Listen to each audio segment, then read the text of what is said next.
Stanley Cup champion New York Islanders hockey is brought to you by Anheuser-Busch, St. Louis, Brewers of Michelob. Some things speak for themselves. Datsun, who proudly presents the all-new Nissan Sentra. Once you test drive the new Nissan Sentra, you'll know why you need this car. Eastern Airlines, America's favorite way to fly. This program is brought to you in part by the Bank of New York, the bank smart New Yorkers call their own. And Mobil 1, the oil that saves you gas and more.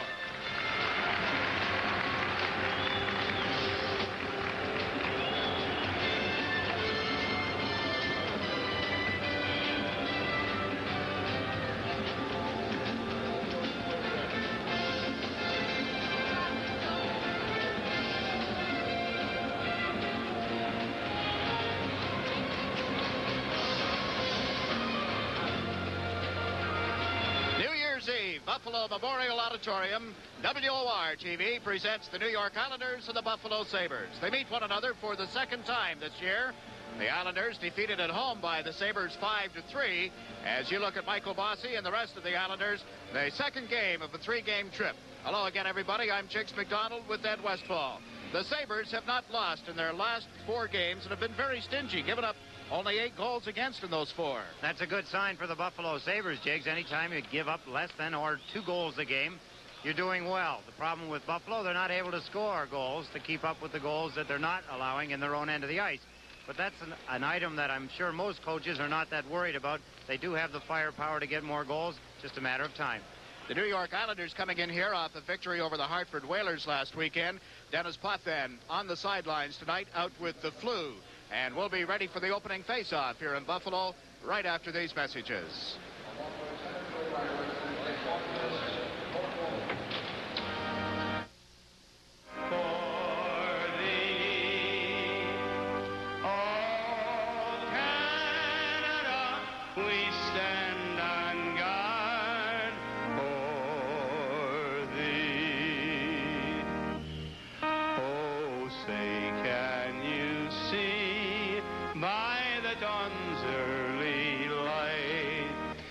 So proudly we hail at the twilight's last gleaming, whose broad stripes and bright stars through the perilous fight o'er the ramparts we watched were so gallantly streaming, and the rockets the bombs bursting in air gave proof through the night that our flag was still there. Oh, say does that star-spangled banner yet wave o'er the land of the free and the home of the brave. Joe Byron, the soloist here at Memorial Auditorium. The officials for tonight's game. The referee is Bob Myers. Let's see on the left of your picture, joined by the linesman Dan McCourt and Bob Hodges. Bill Smith in goal for the New York Islanders. Comes in tonight with a goals against average of 3.15, a record of 9-7-4. And Bob Sauvé faces the Islanders for the first time this year. Lifetime he is 2-5-1 against them. And on this season, Sauvé's record, 10 wins, 8 losses, 3 ties, and a 3.12 goals against average. For the Islanders, Wayne Sutter, Brent Sutter, and Clark Gillies started, with Langevin and Persson on defense. That's Perreault, number 11 for the Sabres, down right wing. Langevin chased him to the corner, then cleared the puck. Langevin off the boards, held in by Van Boxmeer, handed it to Clark Gillies. Gillies dumps it into center ice. Mike Ramsey back on the Sabre defense to break up the pass. Brent Sutter hits it to the near board. Ramsey moves up. He and Sutter collided heavily. Here's McKechnie from the point. Smith the save. Drops it and clears it off to Clark Gillies. Gillies checked by Perreault. Comes back to Van Boxmeer from the right point. His shot blocked by Smith. A big rebound. But Brent Sutter able to clear it to Wayne Sutter. Wayne Sutter into the center ice zone. The pass broken up there. Here's McKechnie for the Sabres. Dropping it for Foligno. That's Foligno. piece of him as he dumped it into the Islanders' zone. Bill Smith around the board. Trottier took the man. Tonelli picks up the puck. Over to Persson. Up the right wing to Bossy. His pass went to Trottier. Firing it around the board. Sauvé got a piece of it. Housley, the young rookie for the Sabres. Checked by Tonelli. And there's McCourt for the Sabres. To Savard on left wing. Savard fed it in over the line. McCourt went in after it. Morrill got there first, however. Here's Savard for the Sabres. Going back to the net. Put it out in front off McCourt's stick. Picked up by Morrill. Kenny Morrill played it to center ice where it went off Bossy's stick. Controlled now by McCourt. McCourt unable to get it to the right winger, McKenna. This is Bossy sending Tonelli over the line. Right wing to Trottier. Brian Trottier to Morrill, and the shot steered aside by Sauvé. Bossy in after the rebound. Sent it back to McHugh and a drive. Blocked by Sauvé. Bossy, who had fallen in the far corner, recovers the puck. Test Sauvé from close range, and he made the stop. Trottier in the far corner, checked by Savard. Here's Tonelli trying to move the puck. John Tonelli. The pass was blocked by Savard. Tonelli had it again briefly, but couldn't control it. McKenna has dumped it into center ice, and Morrill hustles back. Kenny Morrill over the center ice strike.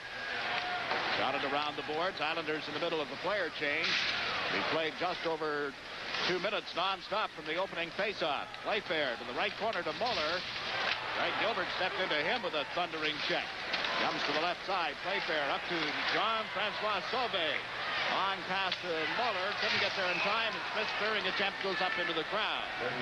It's a break in the action. 17:31 remaining in the opening period. The score, Islanders nothing, the Sabres nothing. Only from Datsun, a truck born to be driven. Driven hard for just $58.58. The Datsun Little Hustler still only $58.58. Datsun holds the line on the sticker price. Another reason why more truckers drive Datsuns than any other compact pickup.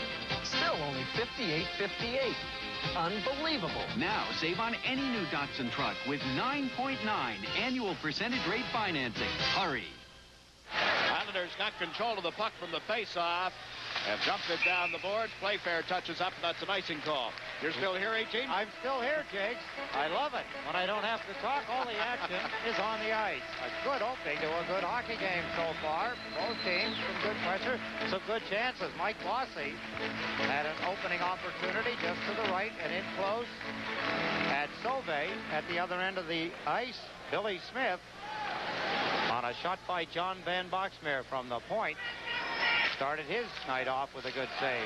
Now the Sabres from the draw. Another shot off the right point. That one by Berta. Smith able to make the save, and the puck has been cleared to center ice.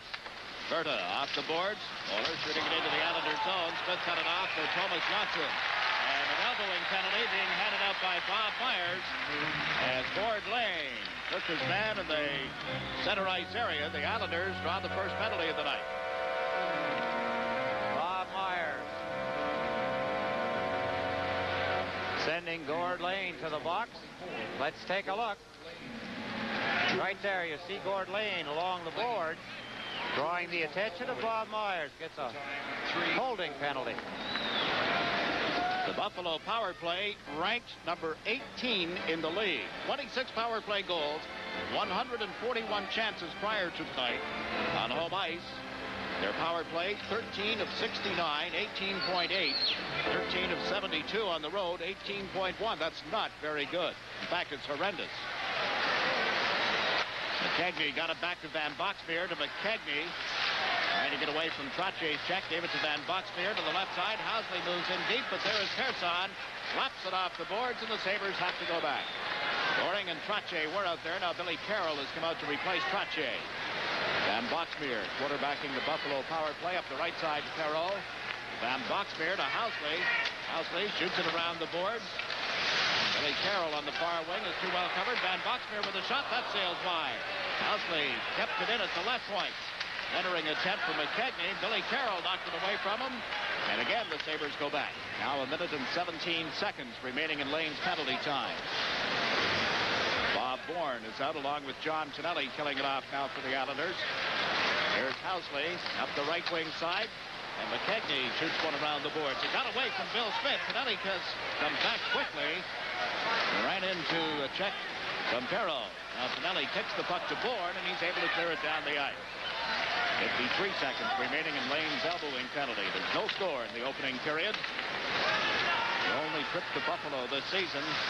Watch Van Boxmeer bring it into the center ice zone to Sauvé, right side to Verta. Verta lets it go. Smith got in front of it, and Langevin clears it out over the line. Smith had been knocked down in the goal crease, complaining to referee Myers as Van Boxmeer picks up the loose puck. 27 seconds remaining in Lane's penalty. Van Boxmeer to Sauvé. Jean-Francois Sauvé, and it went off the stick of Goring, picked up by Billy Carroll. Carroll at center ice. Greg Ramsey failed to check him. Carroll comes over the line. It was knocked off his stick by Moeller. Moeller left it in the corner for Verta. Back to Mike Ramsey. Lane ready to come out on the ice again as the Sabres come over the center ice drive. Sauvé's long pass. Morrow turns, lost it to Craig Ramsey. The two of them go to the corner together, and the puck comes loose. Back to Mike Ramsey from the blue line. The shot steered aside by Smith. Lane is back on. Teams at 6 aside. Gord Lane to Billy Carroll. Carroll over the blue line, looking for his first goal of the season. Drop pass to Thomas Johnson. His shot was blocked in front. Carroll couldn't pick it up, and here's Craig Ramsey starting out. Ramsey just dumps one in as the Sabres go for a player change. No score. Johnson up the left side. This is Tonelli for the Islanders. That's that Buffalo line trying to move in around Housley. Went to the corner, put it out in front, and Sauvé dives on top of it to force a faceoff. A break in the action, 14:24 remaining in the opening period. The Islanders nothing, the Sabres nothing. Canon's AE1 program is impressing a lot of people. For the pro photographer, It's even more advanced. and for pro quarterback Joe Theismann, It's even simpler to use. no matter how tough the shot, the program mode automatically sets the camera for the best possible photo.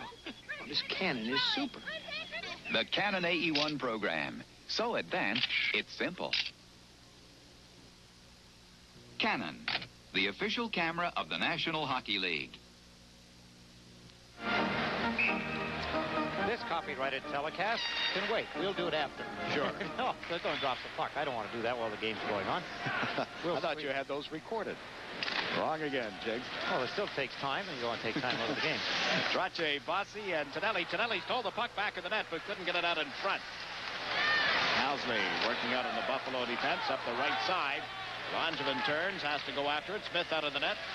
Gave it to Langevin in the left wing corner. Fires one off the boards, and they ruled that the Sabres touched it last. So Sauvé, that Buffalo net. Cleared it to the corner away from Height. It comes right back in front of the net and steered to the corner. Ivan Bossi after it. Height bumped by Bossi. Housley picks up the puck. Gave it to Bill Height. To Savard. Andre Savard. The Islander line tried to cut to the left, and the pass went off the skate of McCourt. Height with it now. McCourt. McCourt over the line. The pass to Savard went off Person's stick. Persson took Savard into the boards, and the puck went loose for Langevin. To Gillies.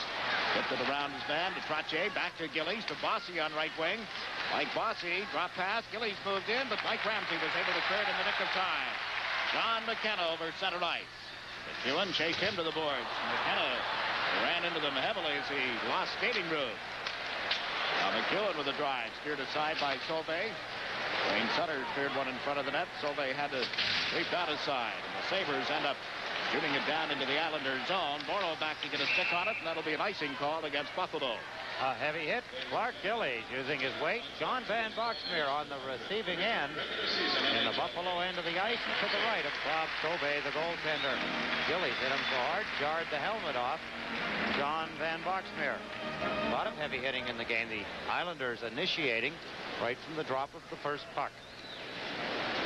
The face-off to the right of Bob Sauvé. It is his brother, Jean-Francois, who is back in the Buffalo lineup there without Rick Sealing and also without Lindy Rupp.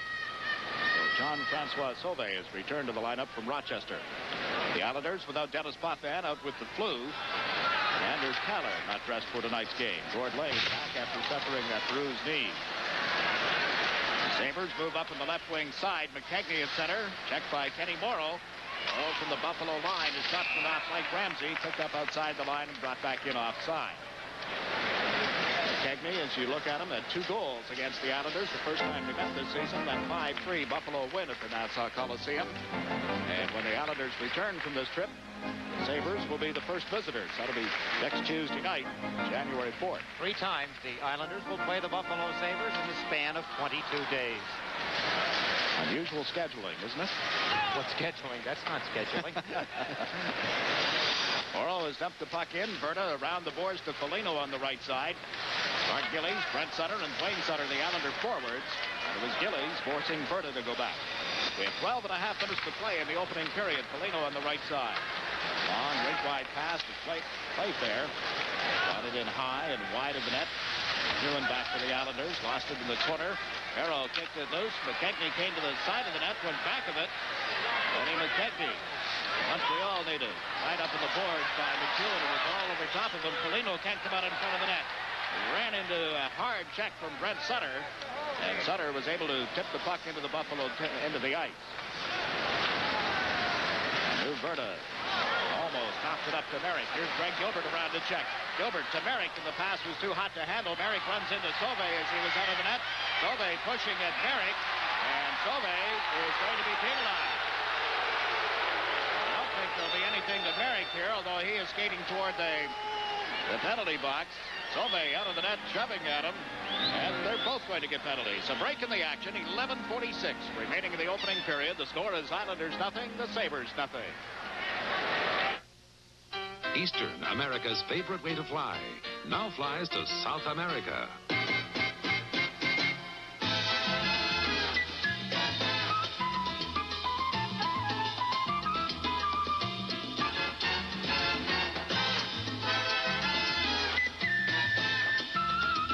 So if you want to get the most out of South America, go with the U.S. airline that flies to the most cities in South America.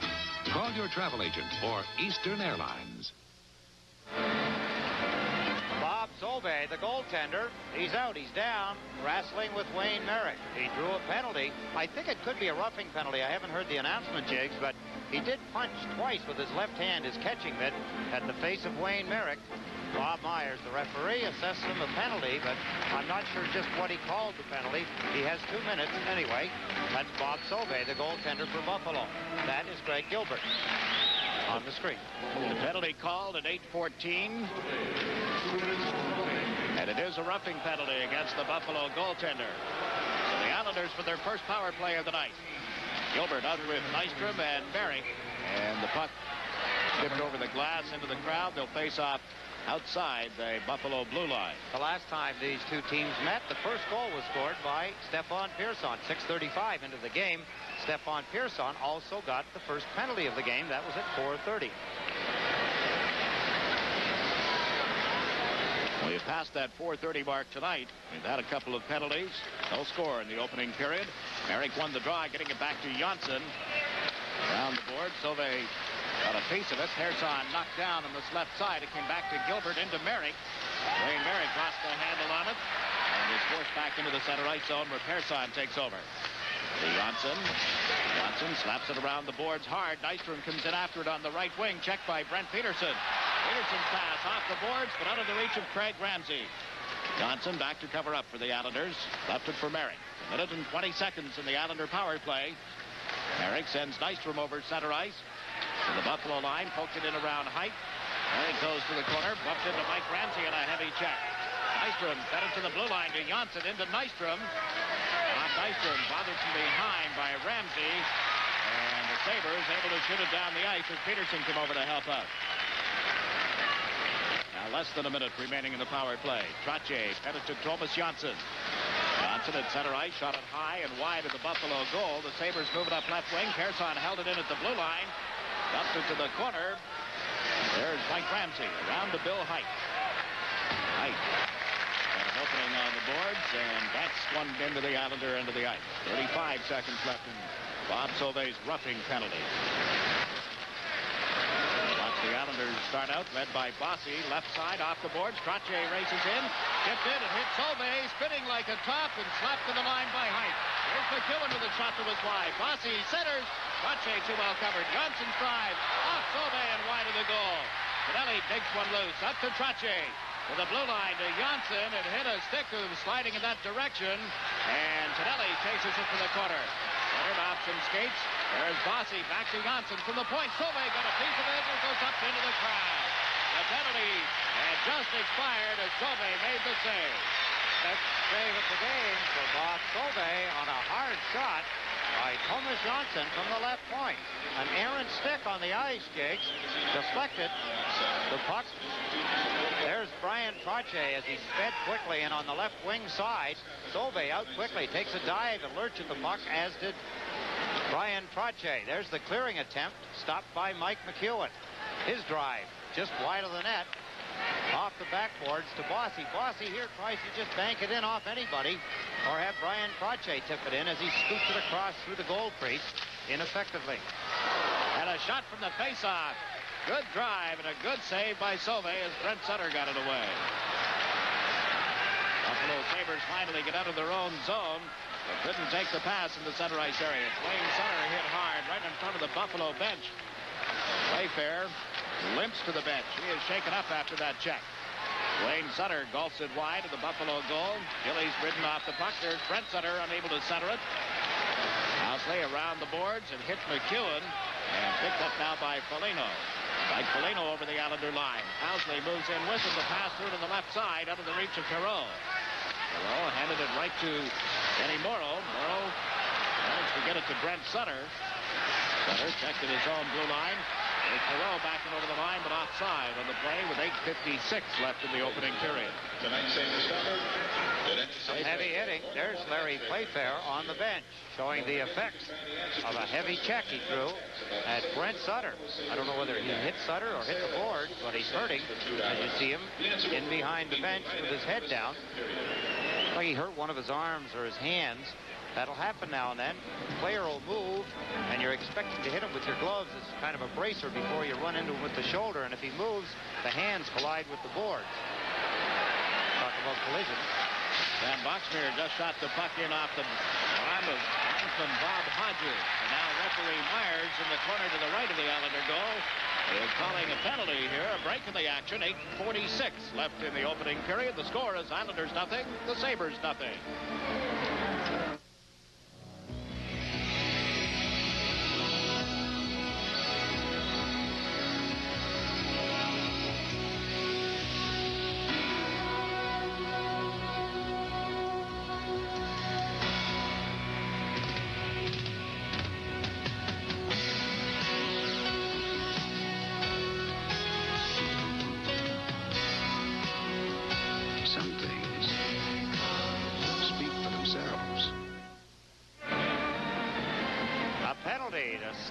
Pearson, a high sticking penalty right here. Watch the stick come up. She battles for the puck. There's Stepan in the penalty box. The penalty at 11:14. The Islanders are out shooting Buffalo 9-4. This is the second power play chance of the night for the Sabres. Housley got it to the right wing side. Got into the Islanders zone by Rick Seeley. This left wing side, Billy Carroll cleared it to the line, not out. Berna fell as he went to tee one up. Berna still falling, managed to get it to Perreault. Perreault comes off to the side of the net. So Berna at the blue line, over to Perreault. Perreault lets the shot go, and it was tipped wide of the net.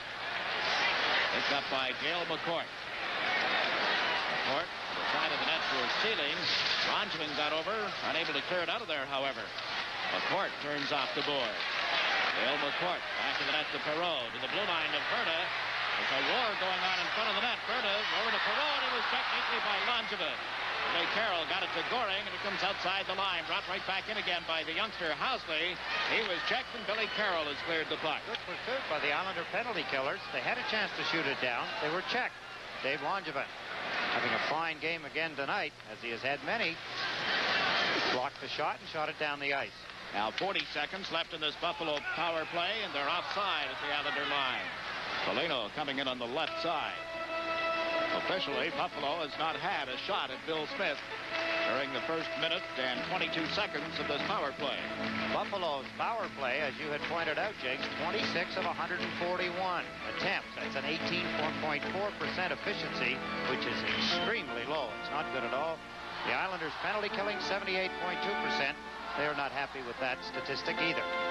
Islanders ranked 7th in the penalty killing. Buffalo, by the way, is number 1 as far as penalty killing is concerned. They are on the power play at this moment. McKenna couldn't take the pass on the left wing. Morrow has cleared it to center ice, and that's Verda. Dropped it to Housley. Housley up the right side for Foligno. To McKenna, off the heel of his stick to Verda.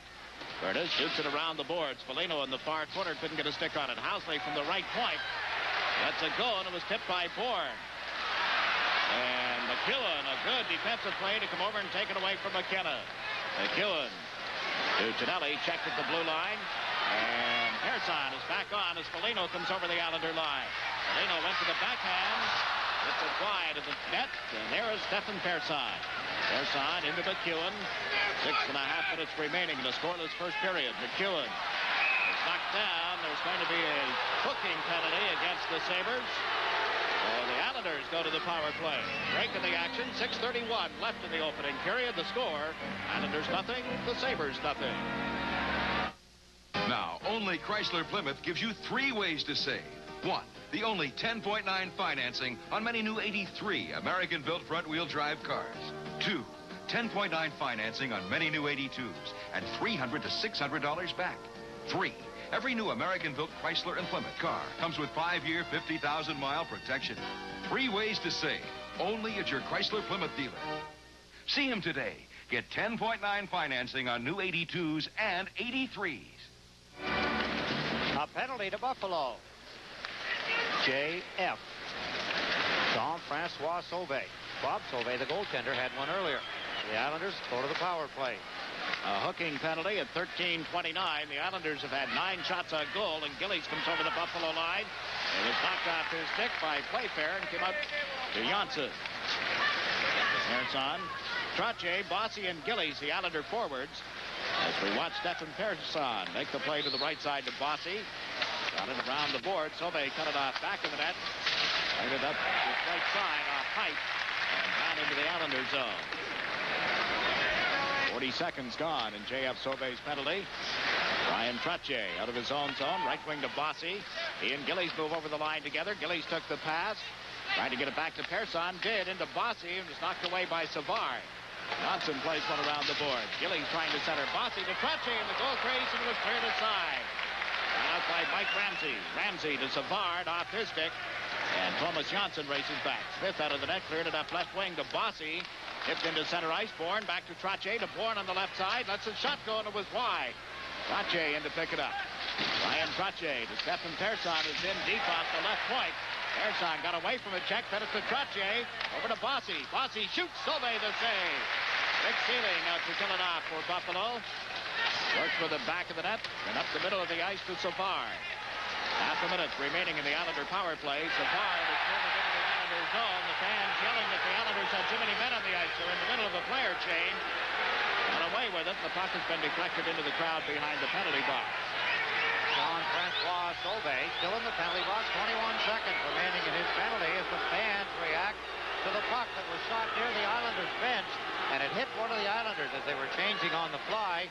Often you'll see that called by a linesman or a referee as being too many men on the ice, depending on whether it hits the player going on or the player coming off. Good opportunity. Trottier and Bossy in front of Bob Sauvé, the goaltender. Bossy got the shot away. Sauvé showing nice poise as he slid from left to right, knocking the shot away. Now Brent Sutter, Bob Bourne, and Dwayne Sutter for the Islanders. McEwen has backhanded it in wide of Bob Sauvé, and Verda is there. Left it around the boards. It came out in front. Back to the right point. Johnson fed it over neatly to McEwen. McEwen's drive. He scores! Mike McEwen. And the Islanders jump on top with a power play goal at 15:25 in the opening period. Mike McEwen, his second goal. Let's take a look. Here's Thomas Johnson's fake shot. He makes the pass. Look in front of the net. Bob Bourne fights in front of the net with number 3, Verda, and the puck gets in behind Sauvé. There's the drive from the point.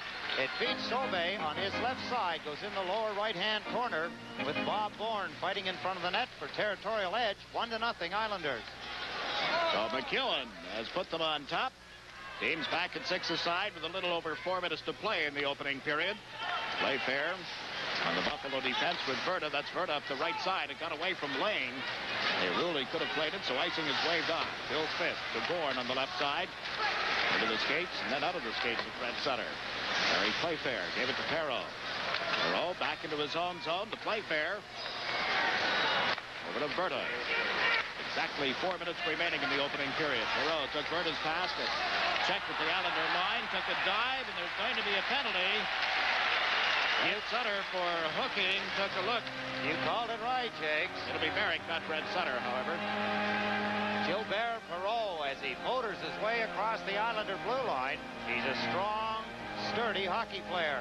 Went down rather easily, but Myers, fooled by it all, calls the penalty on Wayne Merrick. By number 2, Mike McEwen. Anybody that can skate like Perreault is not going to be pulled down that easily. He spends less time laying on the ice than anybody in the league. Fine skater. Skates with his legs wide apart. Very difficult to knock a player like he off his feet. That's why I'm surprised. He's having a little joke now with John Van Boxmeer, obviously congratulating each other on the fact that they did. Here, right here, look at Perreault. Oh.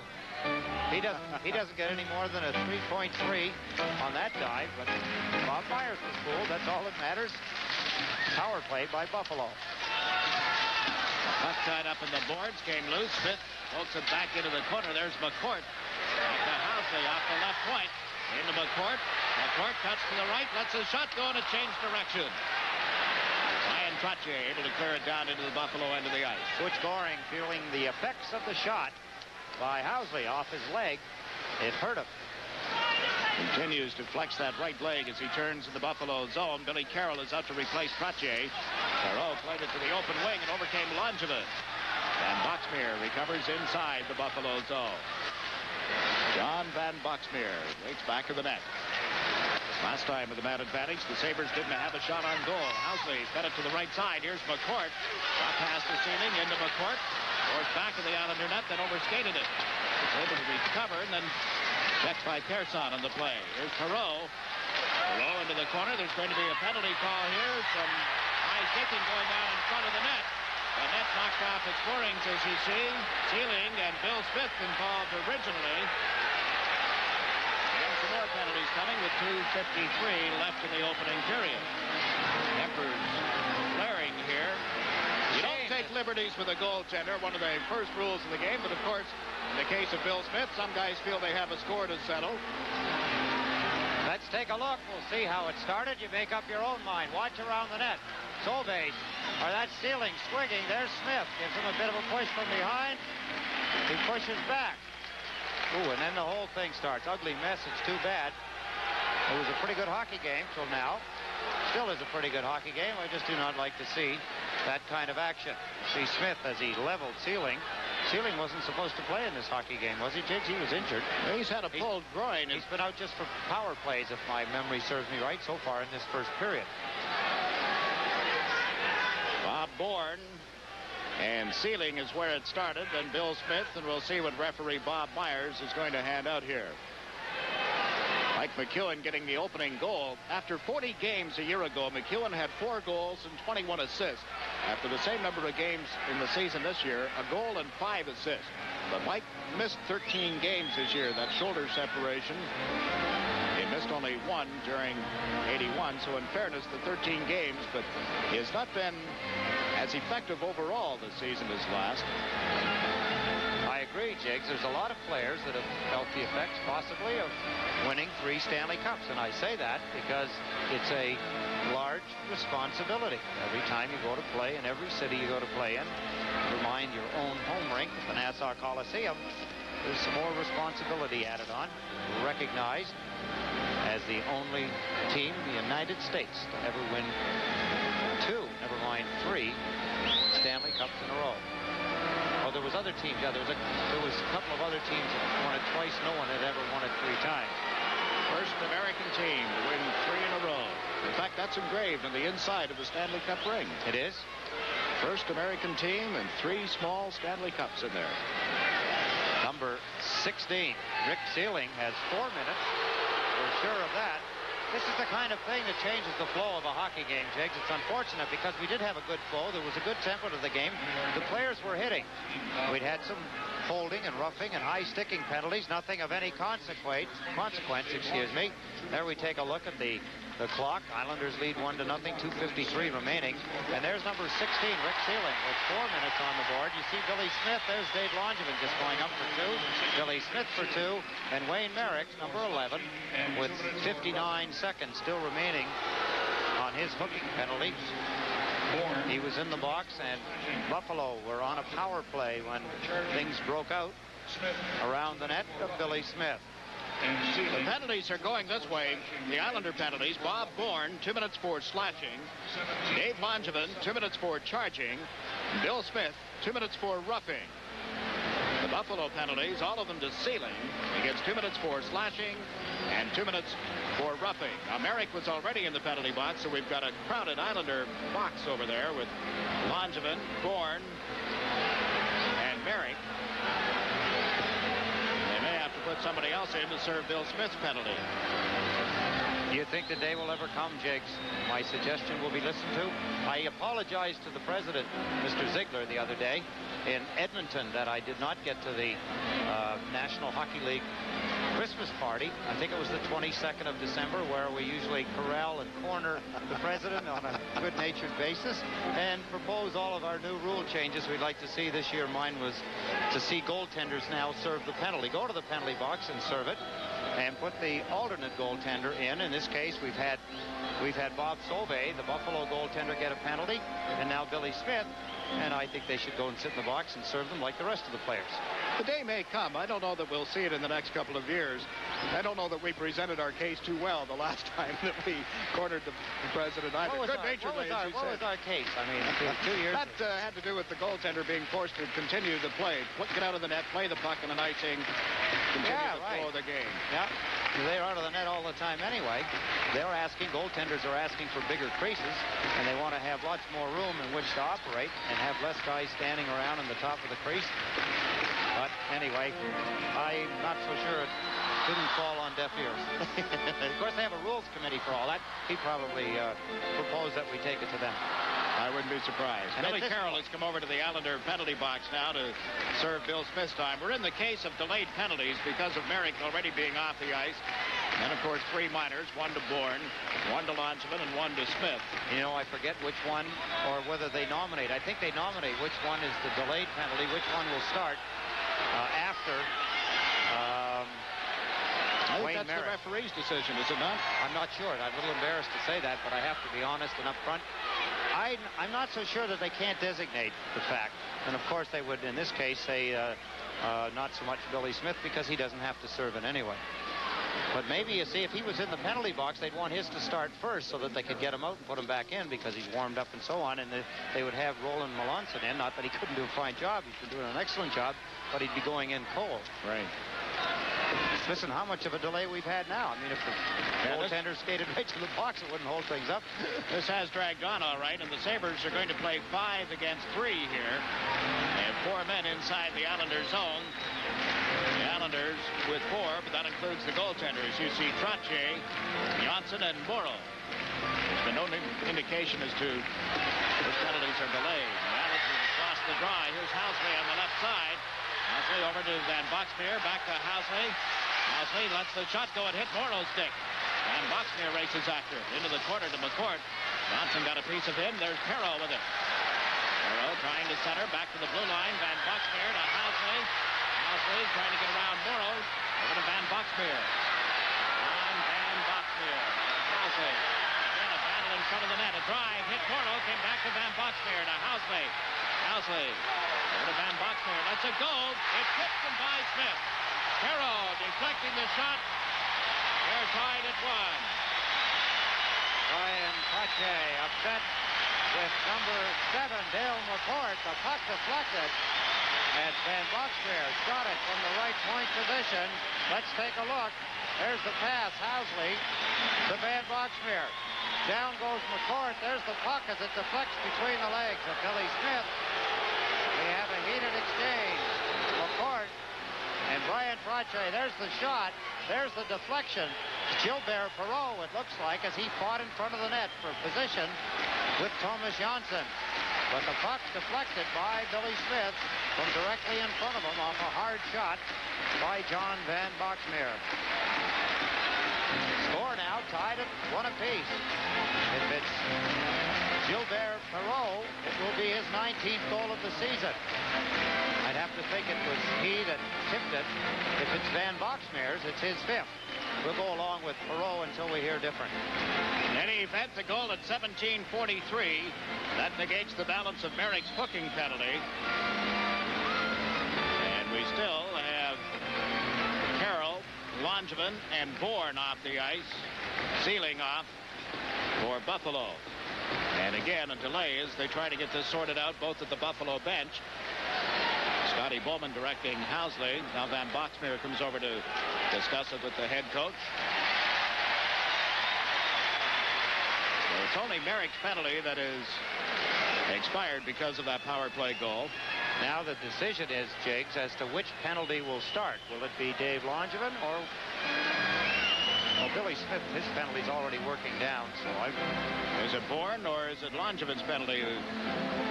They start ticking off now. We'll see when the clock starts. 3:24 left in the penalty against Sealing, and it's still Buffalo playing 5 against 4, including goaltenders. Tomorrow night at 8 on Channel 9, WWOR TV, the New York Islanders and the Pittsburgh Penguins. New Year's at the Civic Arena in Pittsburgh. Here's Perreault moving in following the face-off. Perreault cuts to the inside. He's got it high. Smith may have got a piece of it with that catching glove. And Boxmeer over to Housley. Housley in deep to Perreault. Perreault centers off the stick of McCourt. And Boxmeer feeds it to Housley. The youngster tees it up, trying to get in around Morrow, is chased back to the blue line. In comes Housley a second time.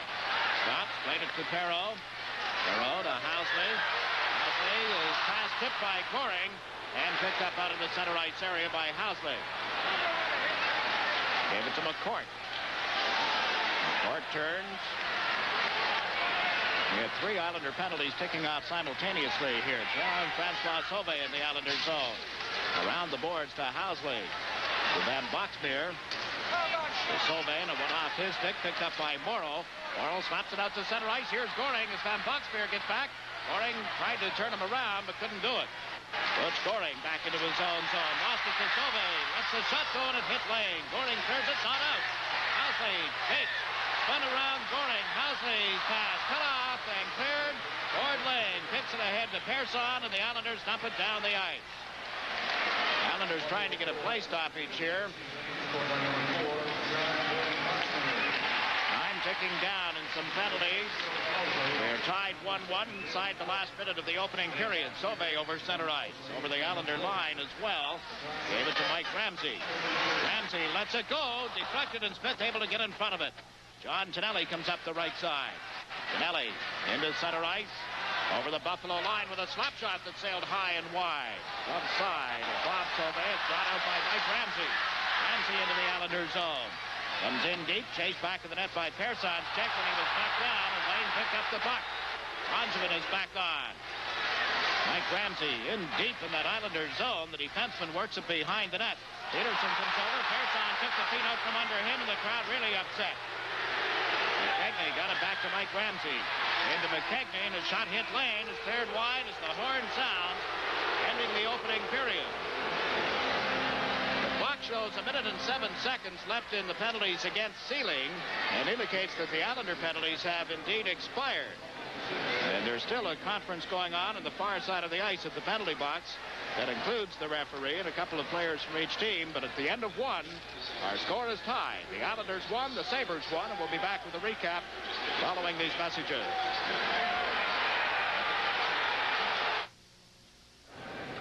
After 1 period here in Buffalo, the score is tied. The New York Islanders won, the Buffalo Sabres won. In the period, the Islanders with 11 shots on goal. The Sabres had 6. Mike McEwen getting his 2nd goal of the season. That on a power play at 15:25 opened up the scoring. Jean-Francois Sauvé sitting at a hooking penalty at the time. And then with the Islanders about 3 men short and the Sabres 1 man short, Van Boxmeer officially at this moment credited with the goal. It, to a power play, would be his 5th of the year. Housley the only assist, but our replay indicated that the Buffalo captain, Perreault, is the one who tipped the puck. But at the end of one, we are tied. It's the Islanders 1 and the Sabres 1. And a rather strange period. Good hockey at times.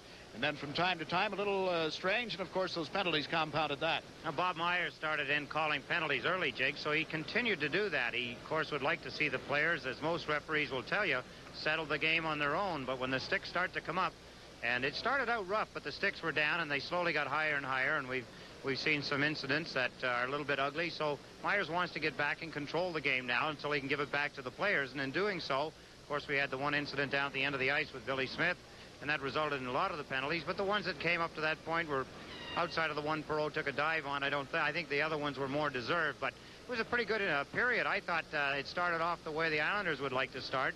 You know, they want to control the game. They want to initiate. They don't want to be retaliating like they'd been in the past. And they're slowly coming out of their doldrum days, and bit by bit. And you see different players now starting to get back into the kind of hockey that we're used to seeing them play, which is a big plus for the Islanders. And, of course, Buffalo with a young team. They're a spirited team, and they can hustle and skate. And they're not used to playing really rough, tough hockey. The Islanders like to hand it out. They can take it, too. So these are all the signs that we're seeing in the first period. Is the youth one of the problems with the Sabres as far as the power play is concerned? It has to be part of it, Jiggs, because you've got to try and get the right players to fit into the right spots for the power play. And obviously, Scotty Bowman hasn't had time to work it all out yet. At the end of one period, the score tied. The Islanders won, the Sabres won. We'll return to Memorial Auditorium right after this. After one period, New York Islanders won, the Buffalo Sabres won. Now down to the studio, and with a special guest, here's Ed Westfall. Thank you, Jiggs. My guest between periods, the assistant coach of the Buffalo Sabres, Red Berenson. And, Red, you have to feel that your team is progressing? Well, I think that's the word for it, Ed. You know, when you're playing in the National Hockey League with 5, 6, and occasionally 7 rookies in the lineup, you have to hope that there's room to progress and improve. And that's been pretty much our foundation this year, is how much we're going to improve. How about working with rookies, Red? You've had a history of coaching now. Is that something that you enjoy, or do you like a little more of the flavor of older players? Well, I enjoy working with the young players. I think they listen better, Ed, and they have a lot more to learn. You know, there's older players get into habits that are really hard to break, as you well know, and the younger players, I think they're more susceptible to changing their game and therefore improving their game. I found being an assistant coach that I do get more time also to work with a player one-on-one, stay out after practice and on a more casual basis and work with him. And I think it helps these kids, too, to have, you know, like assistant coaches that can relate to them and remember what it's like. Gee, I remember coming up as a 22-year-old rookie. Imagine coming up as an 18-year-old rookie. Who was your first coach, Red? Toe Blake, friendly Toe Blake. Tuffy. Speaking about habits and breaking habits, we're now having a lot of the international flavor in hockey. We've got the Russians over playing, and you as one of the coaches of the Team Canada in 1981. Tell me a little, Red, about some of the habits of players playing against European teams now that they're playing them more often than ever. Is there something that they have as habits and should get out of? Well, I think traditionally, Ed, the big downfall of the North American player was that he would abuse the European player because the Europeans, I shouldn't say they're better sports, but the violence is not a part of their game, and retaliation is certainly not a part of their game. And, you know, traditionally our teams took advantage of that. We're seeing less and less of that, but every so often you'll see it creep into a hockey game. I think you saw it in the game against Quebec the other night, where Quebec became frustrated and they felt they could win the game by, let's say, over-aggressive tactics. And it just doesn't work anymore. The Russians or the European players as a group don't back off, and they take advantage of the penalties you're taking. I would have to think that when players play a certain way in the National Hockey League and they have a discipline that they have to play under, or a certain amount of discipline, that to play a European team and get away from what they're good at must be to an advantage of the Europeans and a great disadvantage to them. Well, that's true, Ed. You know, I remember the 72 Team Canada series, and it was very prevalent. A lot of our better players were great offensive players, and yet they took advantage of the European nonviolence attitude and did take a lot of cheap shots at the European players and got away from their own game. And they knew they wouldn't be retaliated against, so they played a different game than they would normally play, and it was out of character for them. And once they realized that they had to do what they were good at, then they played much better. And this is something we've all learned. I think the players that played in the World Tournament last spring in Helsinki were very well controlled. They played with a lot of composure and poise. They didn't get rattled, because the Europeans have a great way of upsetting you and rattling you and getting you to do things that maybe you don't want to do. And how do they do that, Red? Well, they do it with they're very subtle. They hook, they hold, they grab. Occasionally they'll kick your feet out from under you. I don't think they're dirty hockey players, but they're very subtle in their tactics, and they know they're trying to upset us. They're trying to get us to get away from our game. And when they do that, of course, then they laugh to themselves when we end up going to the penalty box. Red Berenson, have you ever had a theory as to how you would like to see a team operate to play in some of the world tournaments or for the Olympics or whatever? Is there a theory that you have for that? Well, the first thing that we have against us, Ed, is that we play such a long, grinding schedule with the 80-game schedule. To send a team over there in the fall when we're not in top game condition is not fair, and it's not fair to send a team over after our 80-game schedule and our demanding playoff schedule. I like the idea of playing them during the season, but you can't send your best teams. You're sending good teams, but not an all-star team. I'd like to see a team that could play together as much as, for example, the Russian teams do. Their national team is composed of players from several teams, but they play anywhere from 20 to 40 games as a unit each year. So it's not like an all-star team that has never played together. Our all-star players, they show up and they play once a year together. So it's really tough to put that together, Ed. Just quickly, Red, you still enjoy coaching?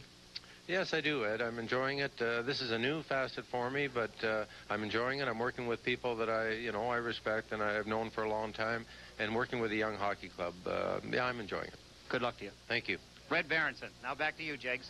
All right, Ed, tonight's guest will receive from Deutsch Jewelers a Seiko watch, a winning combination of quartz accuracy and ultra-thin styling.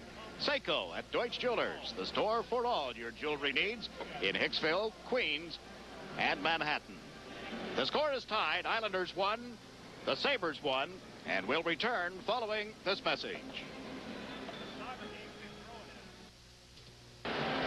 Close to capacity crowd on this New Year's Eve at Memorial Auditorium. The Sabres have not been drawing the usual capacity audiences this season, and one of the reasons that it's not discontent with the hockey team, but more the fact that the unemployment rate is so high in the Buffalo area right now. The folks just don't have the money to spend on entertainment that they once had. We're tied 1-1. We're going to have a look at the goals. We have the scoring officially now. That Buffalo goal, Van Boxmeer with assist to Housley and McCourt. On the Islander goal, Johnson and Brent Sutter get assists, and here's that one. Let's take a look at the Islander goal first, Jigs. There's the shot from the point. A hard shot in behind Sauvé. McEwen, his second goal of the season. Look at Bourne work hard in front of the net. That's his job. Try and create a little disturbance out there in front. Maybe Sauvé take his eye off the puck. A clean shot, a hard shot by Michael McEwen. Thomas Johnson, Brent Sutter assisting on the goal by McEwen at 15:25. That was a power play goal. This is a power play goal. Here's the shot by John Van Boxmeer. He can shoot it. The puck is deflected. Obviously, it did not hit Gilbert Perreault like we had thought. There's the pass as young Housley, 18-year-old from Minnesota, across to John Van Boxmeer. There's his drive, and it's tipped. I still think that Perreault tipped the puck, and it got in behind Billy Smith, and that tied the score at one apiece. It came at 17:43. Van Boxmeer, his fifth from Housley and McCourt, and that's how the scoring ended at the end of the first period. And while you were taking us through the goals, we have changes on both. The Islander goal is Bob Bourne, his first goal in 15 games from McEwen and Johnson. Now, I knew the other one had to change. You're right. Perreault is 19th from Van Boxmeer and Housley. So both goals have been changed. The Islander goal now credited to Bob Bourne, and that is his 7th of the season. McEwen shot. We saw the replay. It broke off the stick. I wasn't sure whether it was Bourne or the Buffalo goaltender, but it is credited now to Bourne from McEwen and Johnson at 15:25. Bourne was in close. You could tell that the puck did change direction, but it was difficult to tell on one of the angles that we got some good camera work, got the goal twice, but it was difficult to tell. On the other one, it was not difficult at all because Thomas Janssen was fighting with Gilbert Perreault, and his stick was the other way. It could not have deflected the puck. Perreault's was in the position where it could have, and it did change direction. That's what made me think immediately that it would be Perreault's. So they have been changed. Now, we mentioned, and I talked to Red Berenson through the interview, and he has had a lot of experience as a player and as a coach in international hockey, and particularly with Team Canada. Some of his insights into how he'd like to run a team are very interesting, and I agree with a lot of it. But anyway, the Soviets are playing in Montreal, and it's in the second period, and there's no score. Another fine hockey game. I saw the opening game. I was doing the game between the Edmonton Oilers and the Soviets that Edmonton won 4-3, and it was a beautiful hockey game. It had everything, and again, no fighting, and you know it. You don't miss it. Let's go back to the official scorer's bench, and there you see Brian Trottier over talking, just trying to work out the penalty situation, I believe, to make sure that the penalties, if they're up, which I think they are, and is Sealing's penalty up, Jigs? No, he still has a little time to serve. The Islander penalties, I believe, have expired, but the discussion centers around the delayed penalties and that type of thing. The linesman that just skated out of your picture, I wanted to point out Bob Hodges looks like he's added about 10-15 pounds. He is not. He is wearing a brace. This is only the second game that he has worked in the National Hockey League this season after undergoing spinal fusion in the summer months. He's worked 2 or 3 games in the American League, I understand, in getting himself ready. I don't know who they are. Handsome couple, obviously Buffalo fans. As Buffalo stepped out onto the ice, they began an ovation. Another out-of-town score, interesting. It's end of the first period. Mark Osborne has scored his 10th goal, and Detroit leads Chicago 1-0. Of course, Chicago now leading the National Hockey League way out in front at 56 points. Chicago has amassed, as you see, Bob Sauvé, that been handed a penalty in the first period, cleaning up his crease. I want to remind Islander fans that Impact on Hunger will conduct a food drive at the Nassau Coliseum on Saturday, January 15th during the Islanders game with the Los Angeles Kings. We invite Islander fans to respond by bringing in food that night to help alleviate hunger on Long Island. The Islanders players' wives will be on hand. They'll help collect the offerings, be it cans, bags of food, or cartons of non-perishables. Further information by contacting Impact on Hunger Monday at area code 212-750-9893. But the date again is Saturday, January 15th for a food drive. The Islanders hosting the Los Angeles Kings at the Nassau Coliseum. I should take this opportunity, Jakes, to tell you that this copyrighted telecast is presented by the authority of the New York Islanders as intended solely for the private, non-commercial use of our audience. Any publication, reproduction, retransmission, or other use of the pictures, descriptions, and accounts of this game without the express written consent of the New York Islanders is prohibited. Got it in without the play being on. And boy, 1 minute and 7 seconds left in Sealing's penalty. And Bob Bourne, I believe, with about 50 seconds remaining in his. They have not put the times up on the penalty clock. There was an announcement made. They're too confused, Jake. It is strange, isn't it, when you get into the delay penalties? Well, it is, and then you think about the night that the New York Rangers lost a little over 5 minutes of a hockey game. Yeah, the clock malfunction, huh? The team's right now at 5 aside. Persson to Trottier. The game tied 1-1, by the way. Trottier to Langevin. Right wide to Stefan Persson. Right side to Bossy. Picked up instead by Trottier. Trottier to Langevin. Langevin over to Stefan Persson. Greg Ramsey in forechecking. Persson out to Bossy at center ice. Bossy shot it around the board. Sauvé failed to cut it off. Langevin in after it. Dave Langevin to Bossy. Bossy chased to the boards, was checked, and the puck came loose, brought out by Mike Ramsey. Over the Islander line, waited for some help to catch up. Mike Ramsey still trying to make the play to Van Boxmeer is drive. He scores! And Boxmeer ripped one from the right point. And the Sabres jumped on the Islanders in the first minute of the second period. What a blast, and he can do it. John Van Boxmeer. Respected throughout the NHL with that kind of a shot. He ripped it off the goalpost. It hit Billy Smith, deflected into the net, as we watch again Van Boxmeer, his 5th goal of the season. Right here, he unleashes it. A tremendous blast. You can hear it ring quickly and hard off the goalpost. It hit Billy Smith on the left arm, in the back of the left arm, and went into the net. And quickly here in the second period, the Buffalo Sabres have taken a 2-1 lead. John Van Boxmeer assisted on Gilbert Perreault's goal in the first period. That was at 17:43. Originally, he was awarded the goal, but it was later changed as Perreault clearly had deflected the puck, but that one deflected also, but it was off the goalpost and off the back of the arm of Billy Smith, and it's 2-1 Buffalo.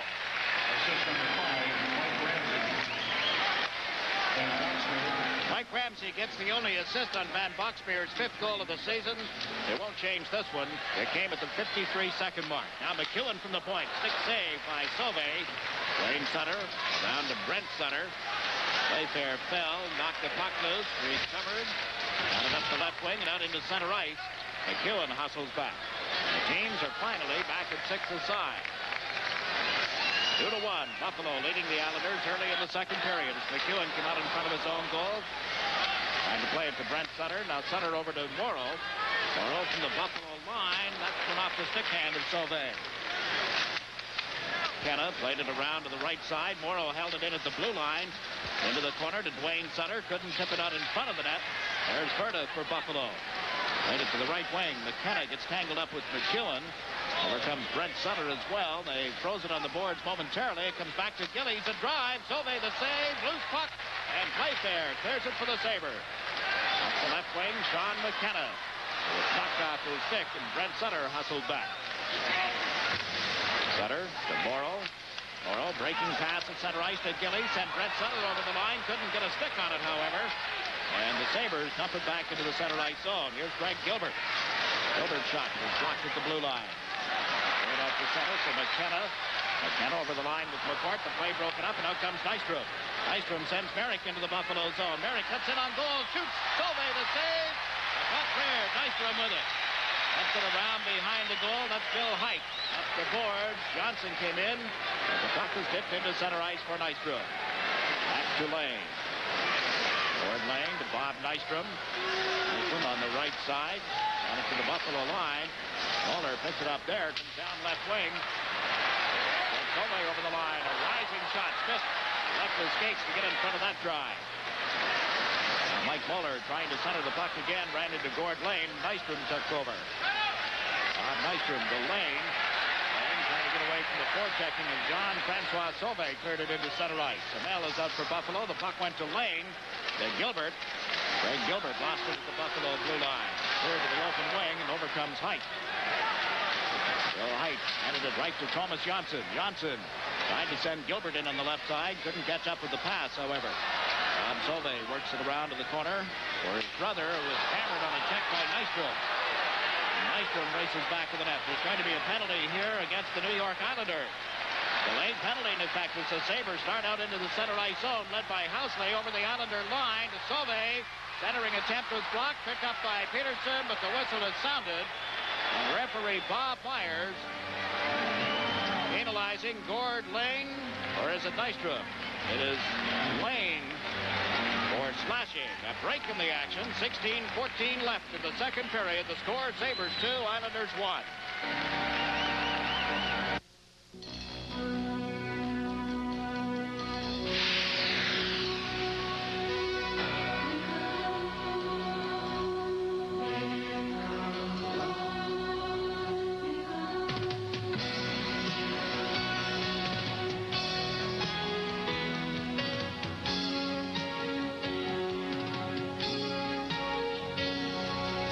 Some things speak for themselves.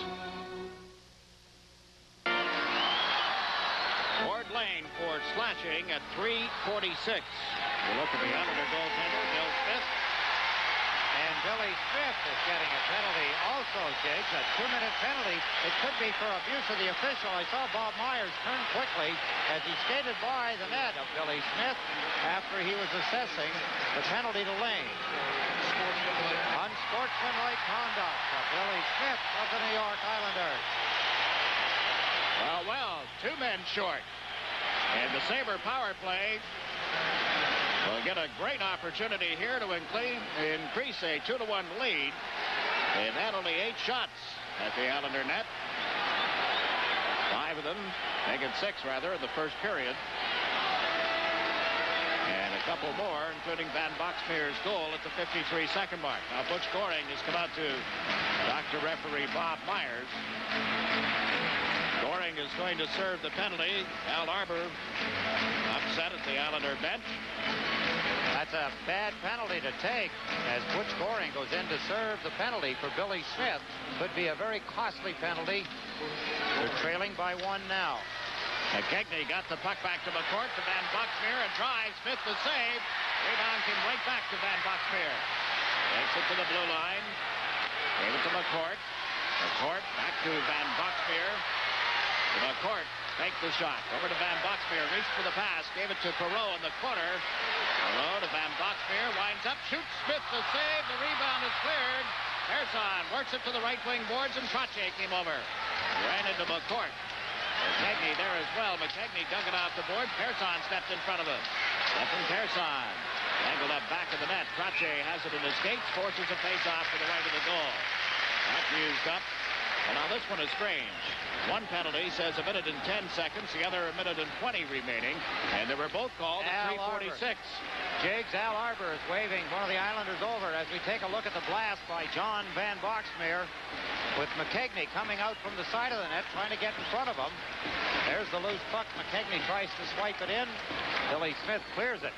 They're trying to draw attention to the fact that the penalties are not showing equal time on the clock. They have the official time is not what you see up on the clock. What you see up there is unofficial.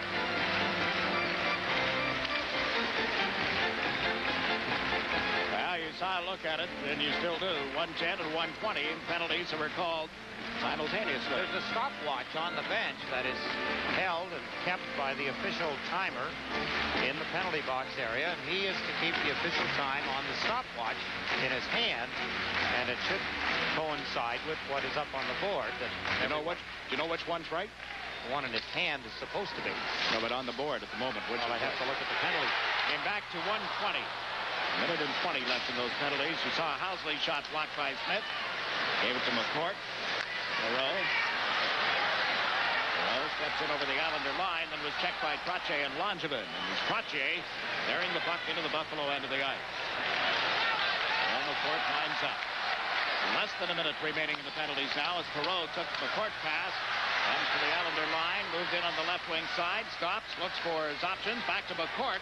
McCourt over to Housley. Housley to Perreault to McCourt. McCourt shoots one. Smith the save. Big rebound, and Billy Carroll tipped it, but not out. And McCourt moves in. Gave it to Foligno. Foligno sandwiched in front of the net, and Smith covers up and holds on. And Smith takes a swing at Foligno, who was in the goal crease with him, and Smith comes out yelling at referee Myers. We got ourselves a hot New Year's Eve now. One of the Islanders knocked Foligno into Billy Smith. Smith unleashed the left hook. Let's take a look as the pressure goes to the net. There's Foligno. Right there, Billy Carroll knocks him down. Look at the left hook by Billy Smith on Foligno. Carroll had knocked him in there. You take a look here as the Islanders fight around the net. Right there, you see Carroll knock him into Billy Smith. And Smith delivers the punch. Be interesting to see now how Bob Myers, the referee, saw it from his position. Everything contested when it gets around the nets. The only penalty, apparently, is going against Foligno. He has gone to the box. 5:13, the time of the penalty. A break in the action with the score. Buffalo Sabres 2, New York Islanders 1. Datsun 200 SX. Here's blistering acceleration that left 70 other cars behind in this toughest of all rallies. Datsun 200 SX. Twin-ignited Hemi-head muscle wrapped in power styling. Datsun 200 SX. Drive this fuel-injected beauty and you drive a winner. Proven from Mombasa to Main Street. Datsun, we own.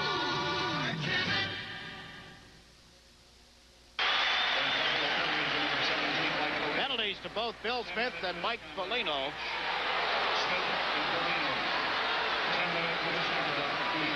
Each drawing misconduct penalties. 10-minute misconducts to Smith and Foligno at 5:13. Billy Carroll has gone off to serve the penalty against Smith. Foligno, of course, serves his own, and the Islanders remain 2 men short. 28 seconds left in the penalties to Lane and Smith. The minor penalties. Here's McCourt walking in. Shoots Smith, the glove save. A dazzling stop. Brought the stick up after making the save. Did not make contact with Peterson. But the Buffalo Sabres came within a whisker of increasing that lead. A close shot. Watch here as Foligno, or McCourt, I should say. Stefan Pearson had fallen all by himself. He went down. Look at Smith. What a beautiful save as he grabs the low, hard shot by McCourt. Good stop, Billy. You don't need that stuff. 20 seconds remaining in the penalties. He's already in the penalty box for all those minutes. He just got 10. He had 2 a minute ago. But anyway, made a good stop. Who was that? Peterson that was just standing about 15 feet away. He said, I'm not going in there. He's going to use that thing on me. The Islanders have had 4 shots in the period. The Sabres have had 7.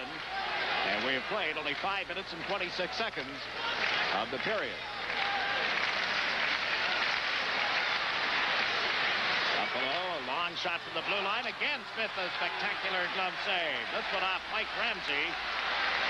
See the ensuing pileup. Now 14 seconds remaining in the minor penalties. Another fine catch by Bill Smith. Shot from the point.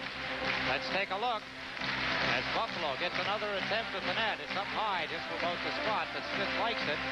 He picks it off. Mike McEwen wrestling in front of the net. Van Boxmeer with the drive. Smith the save. He looks around, but the puck is under his pad. 7 seconds left in the penalties to Lane and Smith. Lane went off for slashing. Smith assessed an unsportsmanlike conduct penalty. There's the shot again. Look at it, tipped right in front of Billy Smith. It was tipped right into his left pad. Good opportunity for Buffalo. And goaltenders will tell you, from that range being tipped in front of them, they can only hope it'll hit them. Sabres got the draw.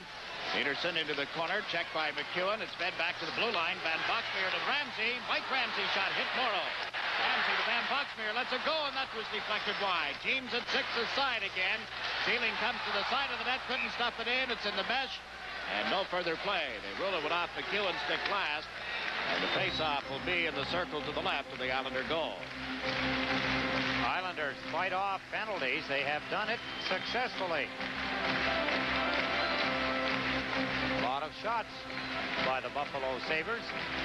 They have now 16 shots in the hockey game to 15 for the Islanders.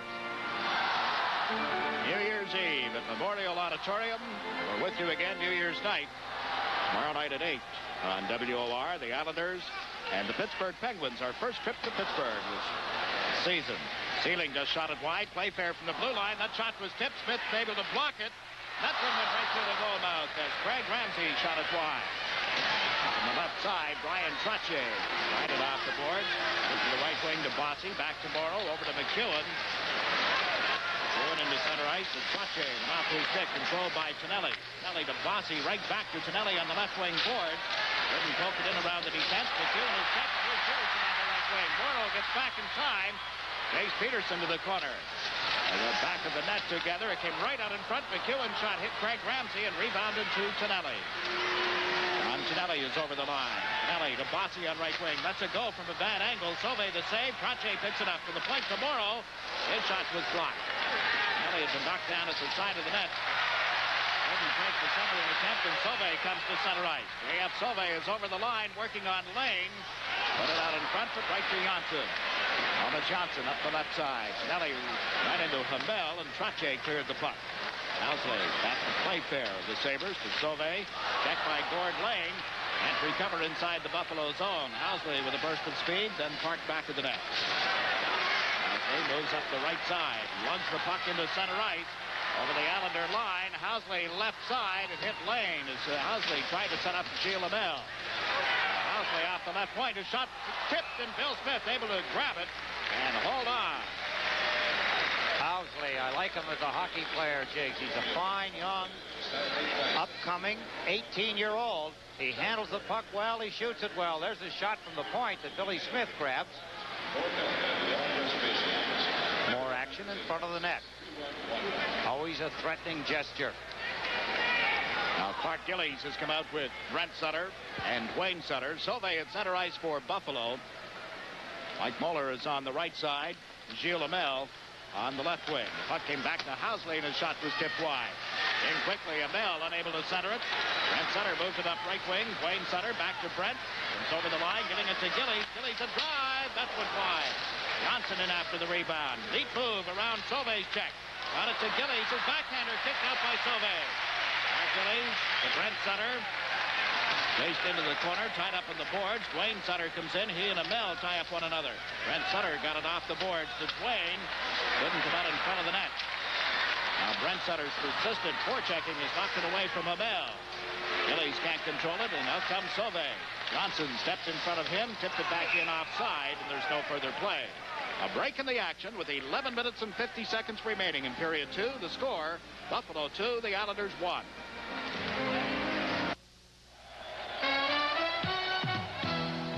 This Bud's for all the guys who keep the action from getting out of hand. This Bud's for you.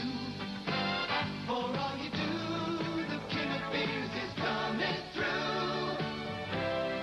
Yeah, just for you, that distinctively clean, crisp taste that says Budweiser. For all you do. This Bud's for you. Underway. McCourt comes over the Islander line, fed it to the corner. Savard ridden off the puck by Persson, and there's Barrett to Nystrom. Couldn't clear it out. McKenna for Buffalo. Moved it around the board. Savard bumped with Langevin. Savard put it to the side of the net, cleared aside by Smith. McCourt in after it. Dale McCourt being bothered by Merrick. The puck came to the left wing. Langevin collided heavily with Savard. Now Merrick moved in. Gilbert, rather, and it's Gilbert bringing it down the left side. Greg Gilbert over the Buffalo line. The pass to Nystrom was just off the mark. And Gilbert was hit hard. Persson dumps it back in on the delayed offside. The Sabres come over the blue line into center ice as Van Boxmeer, and at the Islander line, a shot hit Langevin. Third up the left side. Van Boxmeer takes a look. Nystrom moves up to forecheck. Van Boxmeer sends Mike Ramsey back into the Islander zone. Persson took the puck away from him. Stephen Persson up the right wing to Nystrom. Bob Nystrom rink wide to Greg Gilbert. Gilbert tips it toward the Buffalo goal. Sauvé scoops it up, works it back of his own goal. And to Mike Ramsey. To McKegney, who missed the check. McKegney played it to the open wing. Up quickly as Verda to tip it into the Islander end of the ice. That's Morrow with it. 2-1. Buffalo leading midway in the second period. Islanders have cleared it down into the Buffalo zone, but icing was waved off. Bourne is out with Goring and Dwayne Sutter at the moment. Buffalo Sabres, a long breaking pass intercepted by McEwen to Morrow to Dwayne Sutter. Sutter steps in around Verda, trying to clear it to Bourne, who was coming up the left wing, but couldn't get it to him. Sabres failed to come out of their own zone. Goring into Bourne. Bourne trying to spin away from Verda's check. Went to center when it went off Verda's stick. Goring recovers in the corner. Goring to Bourne, walks right in. Bourne turns a backhander, went wide as he had pulled the goaltender. Bourne with the rebound, takes a look, comes out of the corner with a shot that hit Playfair. Now back of the goal, it's Dwayne Sutter trying to move it in front. He draws a crowd. Bourne sneaks in, can't get a stick on it originally. Dwayne Sutter put it in front of the goal, but Goring couldn't get there. Stealing for Buffalo. Got it to Ramsey, or McKegney, rather, at the Islander line. McKegney recovers, cleared it to the corner. McEwen chases it. He and Sealing bumping together. They both tumble to the deck. McKegney tied up by Morrow. Then McKegney skates. No whistle. And now finally it sounds with 9:08 remaining in the period. There is a break in the action. The score, Buffalo 2, New York Islanders 1. There are two ways to get a home improvement loan. The hard way and the smart way. The same for an auto loan. The hard way and the smart way. At the Bank of New York, we call the smart way Action Phone, and it means you can apply for any loan without leaving home. So if you're eyeing a new car or a new roof, dial 1-800-942-1784. Action Phone from the Bank of New York. What a smart way to get a loan. Somebody expressing their viewpoint on a sign that sits one of the beams here in the Buffalo Auditorium. Is that a commentary on his golfing? Well, I don't know. Billy's pretty proud of the way he plays golf. I think they're probably alluding to the fact that he occasionally gets his stick into the game when they don't think he should. He's drawn some penalties here tonight, all right. A couple of minors and a misconduct penalty. The Sabres come over the line with a shot. Fits the save. Stops the rebound out of bowler's reach. John Tonelli starts out. Tonelli, Bossy, and Trottier. Johnson picked up the puck after Tonelli was checked. Came over the Buffalo line. Lost it. And it's cleared to Peterson. Handed it right to Trottier. Off his skates, then to Janssen and offside at the Buffalo line. Ladies and gentlemen, game starting to get back to a pattern of hard hitting and hard skating. Hackman, this one. Hackman, number 31. Okay. I wonder if they drew that up as they were sitting there, or was that something they had before they got to the rink? Well, the point has been made anyway. Sabres are out shooting the Islanders 19-18. Buffalo leads. They move in with a shot from Peterson to the wide. Langevin up the left side. Tonelli rink wide to Bossy. Bossy trying to work in around Height. Knocked off the puck. Trottier cleared it to the corner. Bill Housley tried to clear it out. Couldn't on the first attempt. Now it's moved into the center ice zone. Here's Housley over the line. The pass to Peterson was behind him. Peterson able to clear it to the corner. Langevin works it around to the left wing for John Tonelli. Tonelli to Trottier. Trottier's pass right on Bossy's stick. The big slap shot sailed high. Tonelli comes in after the rebound. Gave it to Trottier. Trottier to Tonelli, and that was off the mark. Bossy to the back of the net. Can't get it to Tonelli. The Sabres manage to slap it off the boards down into the Islander zone. This won't go far enough for icing. Langevin is back. Dave Langevin to Bossy on the right side. Checked by Savard, who was coming out of the Islander zone.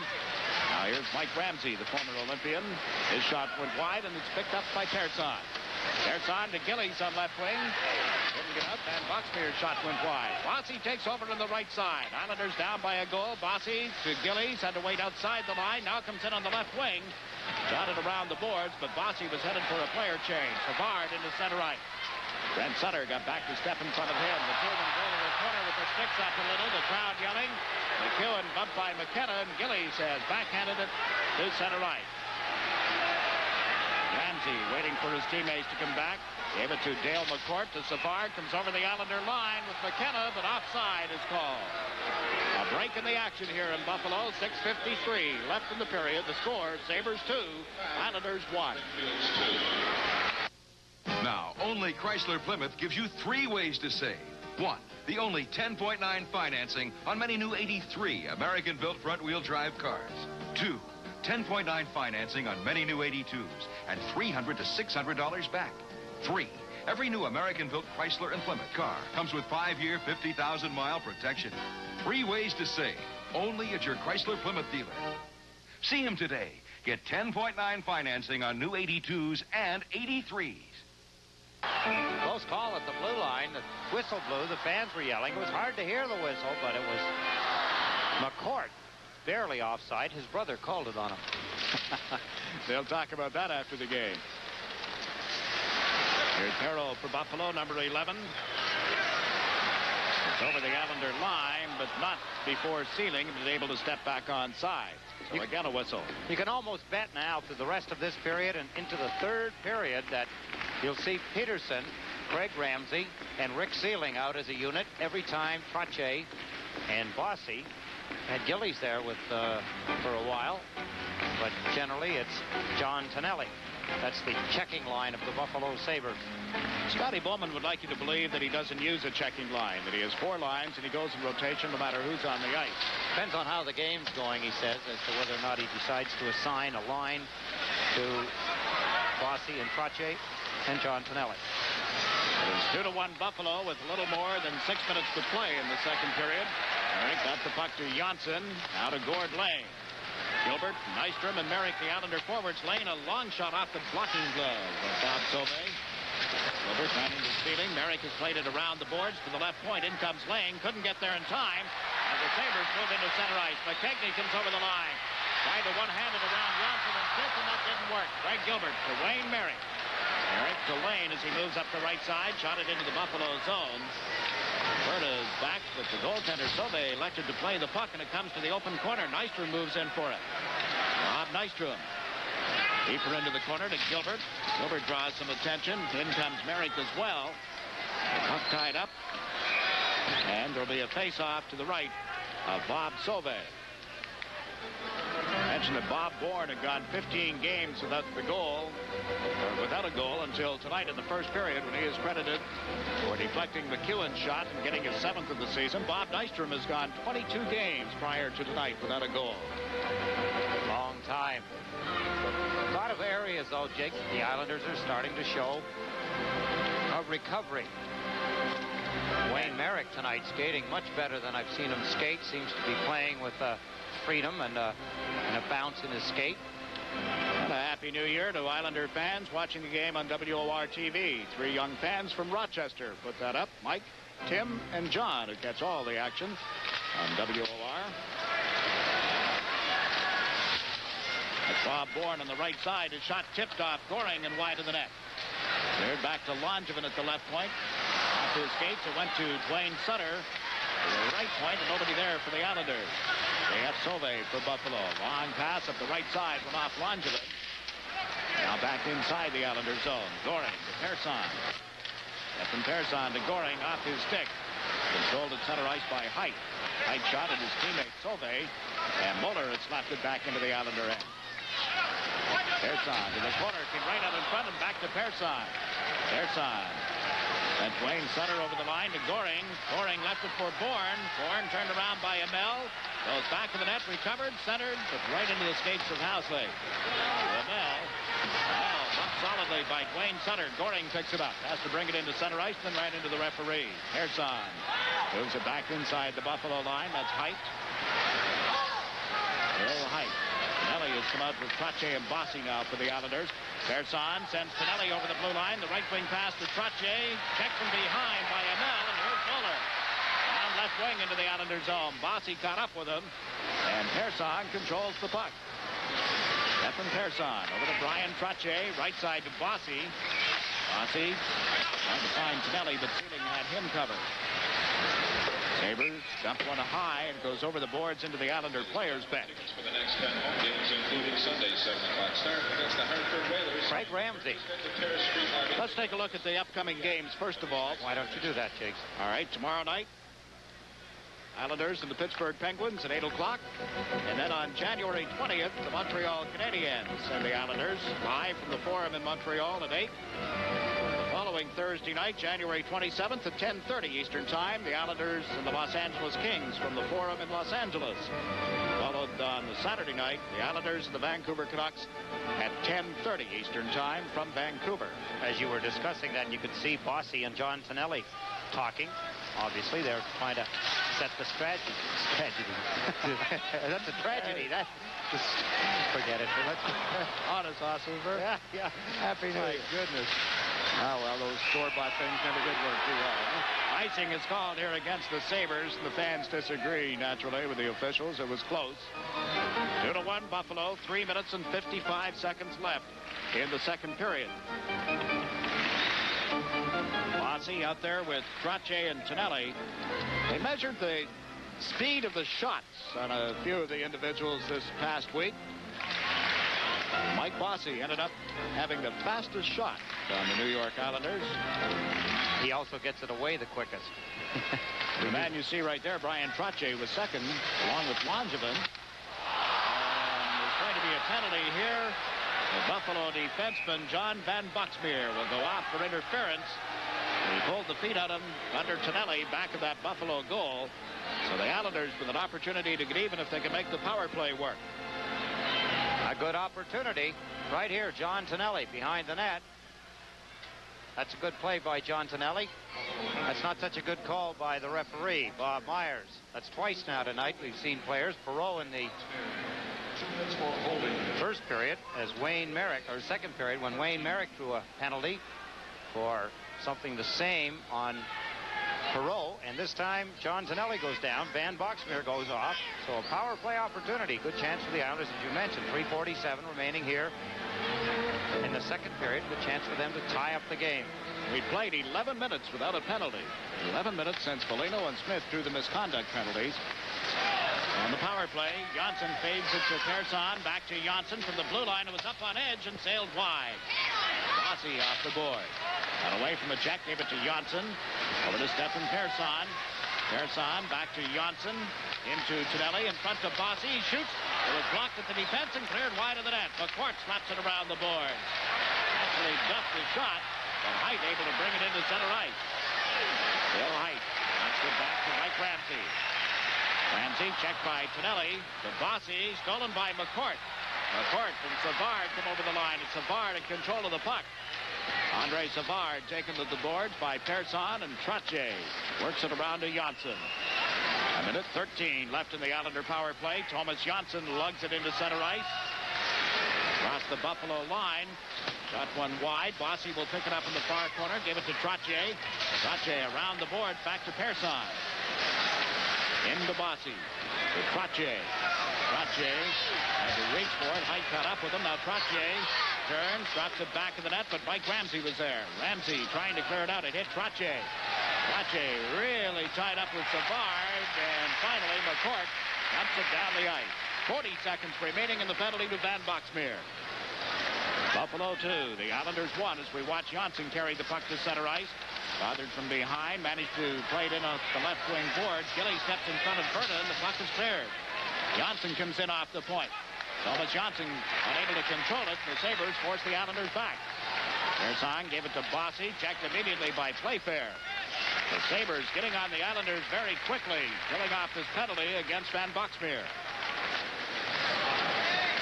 Little less than 2 minutes to play. Gillies dropped it to Persson. Left side to Brent Sutter. Sutter drops it to Johnson at the blue line. Over to Persson. James at 6 aside. Persson into Dwayne Sutter. Is shot off the pads. Gillies the rebound. Sauvé got in front of that. And the Sabres covered up by clearing it to center ice. Johnson over, knocked it away from Van Boxmeer to Brent Sutter to Clark Gillies. Gillies across the line. Lets the shot go. Glove save by Sauvé. Juggled it and was able to hold on. Good penalty killing by the National Hockey League best penalty killers. 84.4% efficiency. Buffalo keeping the New York Islanders at bay. Here's the play from the side of the net. Look at the rebound here. Clark Gillies gets a good chance. The puck is rolling. He gets a chance to flip at it. And then with his second chance, the puck eluded his stick. And away went Buffalo. Here's a look again. It's Wayne Sutter's shot. Rebound right to Clark Gillies. Got a little on it. Good stop by Sauvé as he went to his knees and kicked it away. Now we get ready for the face-off to the left of the net. Sauvé tested by Gillies from close range, and he answered the test. A minute and 28 seconds left in the period. Merrick against Perreault on the draw. Merrick got it to Nystrom. Back to Morrow. Morrow checked immediately, but Nystrom was there. Into the corner to Merrick. Merrick tied up in the boards by Mike Ramsey, and Perreault clearing away with the puck. Housley. Housley over the Islander line. Housley fires one off the stick hand of Smith. Nystrom in the corner lost control of it. Sealing to Perreault, and Merrick ran into him. This is Morrow with it to Gilbert. Greg Gilbert trying to cut inside Housley, couldn't do it. Less than a minute to go in the second period. The Sabres come to center. Perreault across the line to Sealing. Checked by McEwen. Out of Gilbert, out to Nystrom. Nystrom and Merrick move over the line together. Nystrom cuts to the inside. A shot blocked by Sauvé. Mike Ramsey takes over, slapping it off the glass. It hit Morrow at the blue line. Did not come outside the line they rolled, but now the Sabres have finally cleared it to center ice. That's McEwen to Gilbert. Played it in to right to Mike Ramsey on the Sabre defense. Mike Ramsey at the center ice stripe. Dumps it into the Islander end of the ice. Chasing it is Stefan Persson. Foligno into forecheck. Persson to Nystrom, and he tips it to center ice. Time running down in the second period. Playfair mishandled the puck. Able to recover and then shoots it down the ice. McEwen hustling after it. And it appears that Savard had touched it first, but they're going to bring it back into the Buffalo zone in any event. Foot race. Savard. After the puck, Mike McEwen. After the puck, no one was closer than Bob Hodges, the linesman. And they have ruled an offside pass. And they ruled that Savard did indeed touch it, but that the pass had come Two-line inside pass. the Buffalo zone. He preceded the puck across the red line. 6 seconds left in the period. Billy Carroll will take the face-off against McCourt. The other McCourt on the ice, Dan, will drop the puck. Older brother of Dale McCourt, and Buffalo won the face-off. Lefty cleared off the boards into the Islanders zone, and there's the horn ending the second period. The only goal of the period goes to the Sabres, and after two, the score, Buffalo Sabres 2, the New York Islanders 1. We'll be back with a recap, but first we pause for these messages.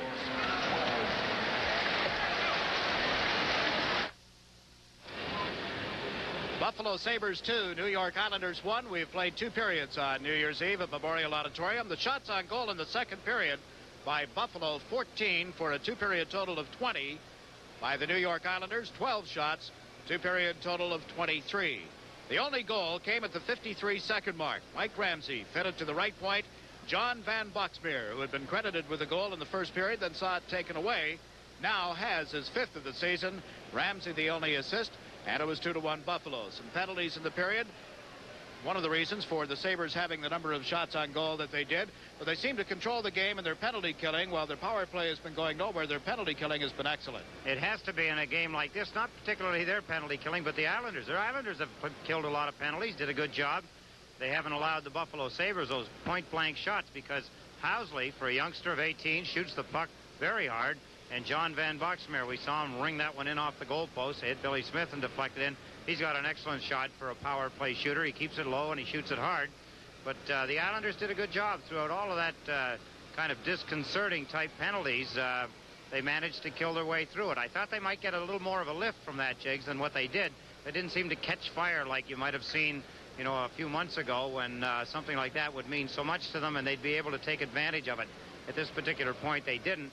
And the game started to get into a kind of a close checking, tug of war and around the center ice area, although both goaltenders have made some pretty good saves. Billy Smith's catching glove tonight has been very good. It's been red hot, and then at the other end, Sauvé robbed Clark Gillies. The Islanders still not finishing plays the way they normally do. Don't have that scoring touch quite honed the way they would like to have No, it. they don't, and it is available. I mean, it's quite obvious, and a lot of the pucks are bouncing. Of course, you have to remember that historically here at the Buffalo Auditorium, the ice has never been really good. It does get chippy and it gets heavy, they call it, and the puck doesn't roll and lay flat too well, but we have evidenced in that when you see the puck rolling and bouncing like it has. Any plans for New Year's Eve? Not really. I suppose we're going to be in an airplane between here and Pittsburgh. Apparently the dancing girl found out about it. If you reach into that pocket, the dancing, yeah, that one This right one? there. I just little noticed surprise the for you. Go Dogs. I mean, what is that? Oh, Feather. Fan dancer. She dropped by and apologized that she couldn't spend New Year's Eve with us, and that's a little token. Well, at least she left something to be remembered by. That's nice. But anyway, what's Go Dogs? I mean, is that something that comes out of your repertoire? Yeah, I brought that out especially for a little promotion for the Georgia Bulldogs in the Sugar Bowl against You're still Penn hanging on State. to that Atlanta thing, huh? You don't want to let go. That's Athens, Georgia. That's not Atlanta. Oh. That's the #1 football, college football team in the country. Go you Dogs tomorrow night in New Orleans. 2-1, Buffalo leading the Islanders. Ed Westfall and his guest right after these messages.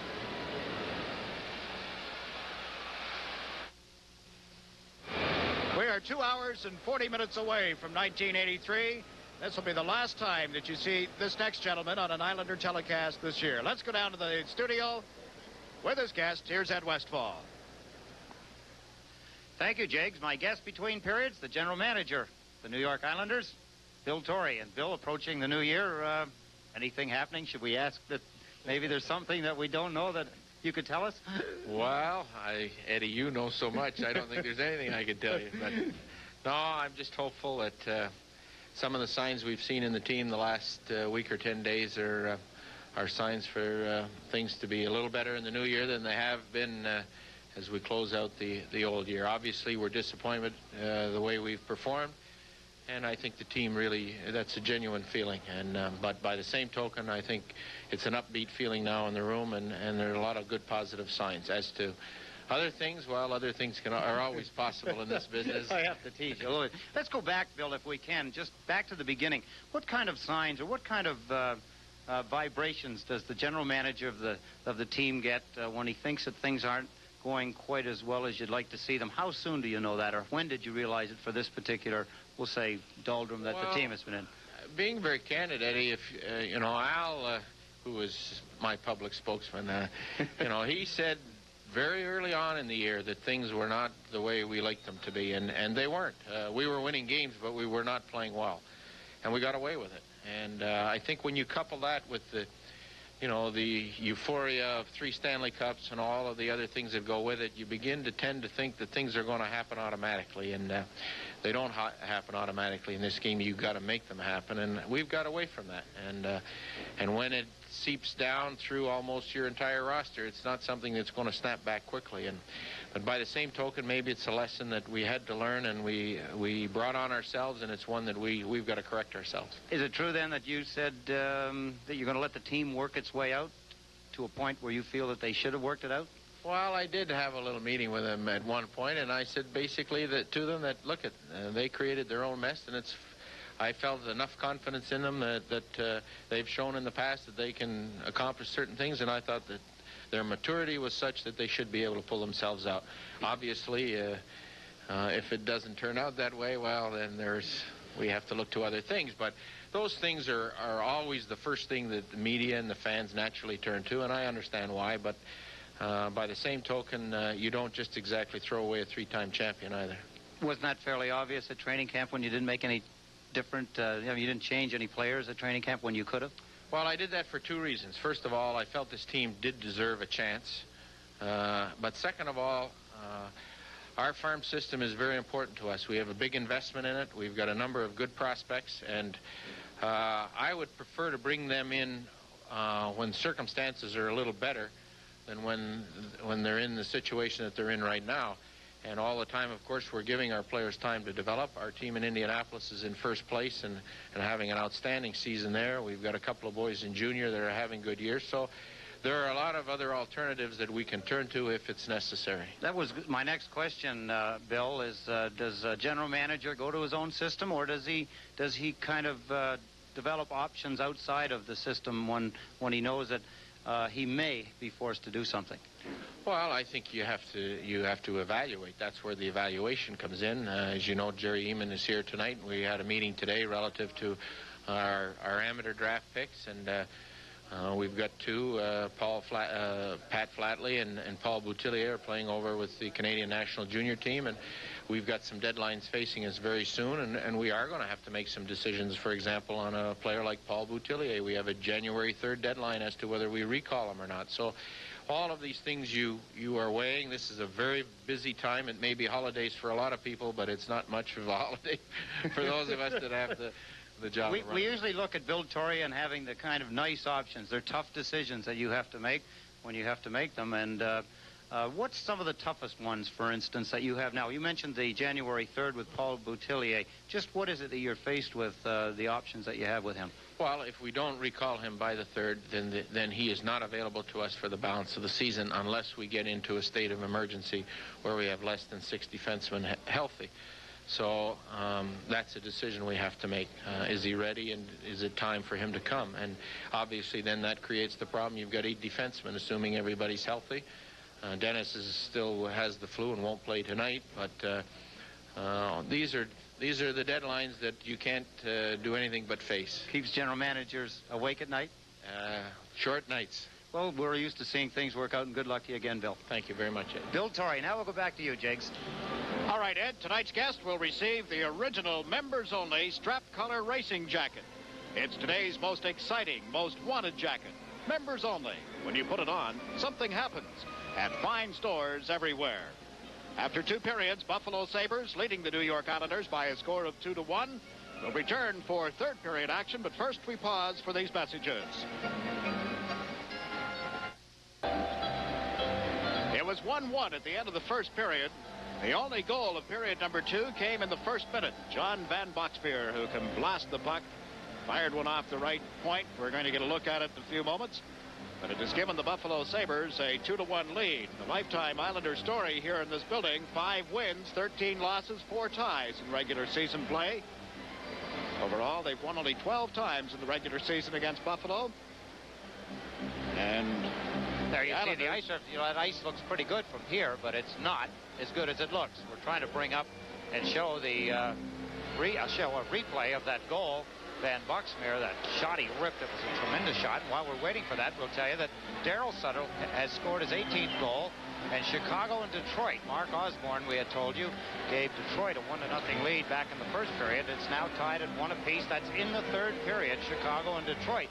Detroit putting up quite a scrap with the National Hockey League leaders, Chicago Blackhawks. The Soviets have scored and now lead Montreal 1-0. That's in the third period in Montreal. The Soviets 1, Montreal 0. That is not Brent Peterson in the crowd, by the way. There's the pass as John Van Boxmeer. Look at the shot. Clearly got by Billy Smith right off the stick. Smith was not screened. It was a tremendous blast by John Van Boxmeer. Here's the pass by Mike Ramsey, the Olympian, ex-Olympian, to John Van Boxmeer. He had lots of time, went in and clearly beat Billy Smith to his left. You see the puck bounce off the back of his left arm into the net. And Van Boxmeer, his 5th goal of the season, put Buffalo ahead 2-1. That goal was scored at the 53-second mark of the second period. The 1983 New York Islanders Summer Hockey School is accepting applicants for the year's program at Cadillac Park in Hicksville. The school will run from July 11th to September 3rd and is open to hockey players between the ages of 7 and 17. Early registration is important, as last year's school was an overwhelming success.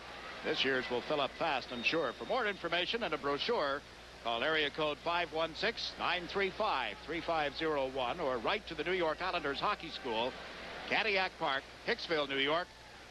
Zip code is 11801.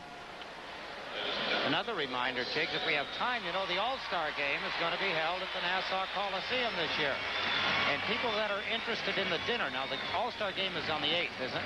Yes. And there's a dinner on the 7th. I don't have all the information. We're going to try and get you that information on another broadcast, but anyone that's interested in the dinner the night before the game on the 7th, they should call the Islanders offices at the Nassau Coliseum, 794-4100, for the information until we can get all of that and pass it on to you. We don't have it tonight, but there is a fine dinner. It's a beautiful event, and that'll be going on the night before the All-Star game. It's the dinner, and if you're interested in that, you should call the Islanders office for the details, and we'll pass them along to you in another broadcast as soon as I can get all that and get them to you. But I know that's going to be sold out very quickly, so people that are interested in the dinner for the All-Star game, that's on the 7th. It's a black tie affair. Oh, yes. And headline entertainment. Plus, the All-Stars, as I understand it, will be sitting at individual tables. Yes. With each table will have one of the members that are going to play in the game. There's a couple of hockey fans. Well, actually, there's 4. I don't know. Full regalia. Brent Peterson. I don't think so. Wearing Brent's number Getting anyway. a flavor of the seats. That'll get the attraction, won't it? Brent Sutter, Dwayne Sutter, and Clark Gillies, the Islander forward line. That's Persson out on defense with Langevin. Islanders without Denny Potvin tonight, out with the flu. And Anders Kaller not in the lineup tonight. Langevin kicked the puck in from the blue line, races in, took the man off the puck, but nobody was able to pick it up. And the Sabres have moved it out into center ice. Persson covering up. To Dwayne Sutter. To McKegney, brought it back in offside. And we have played 29 seconds of the final period of hockey in the year 1982. And here's a little trivia for you. Tom Barnwell came up with this one. And it's a good one, I think. In the calendar year 1982, the New York Islanders did not play a game in what National Hockey League city?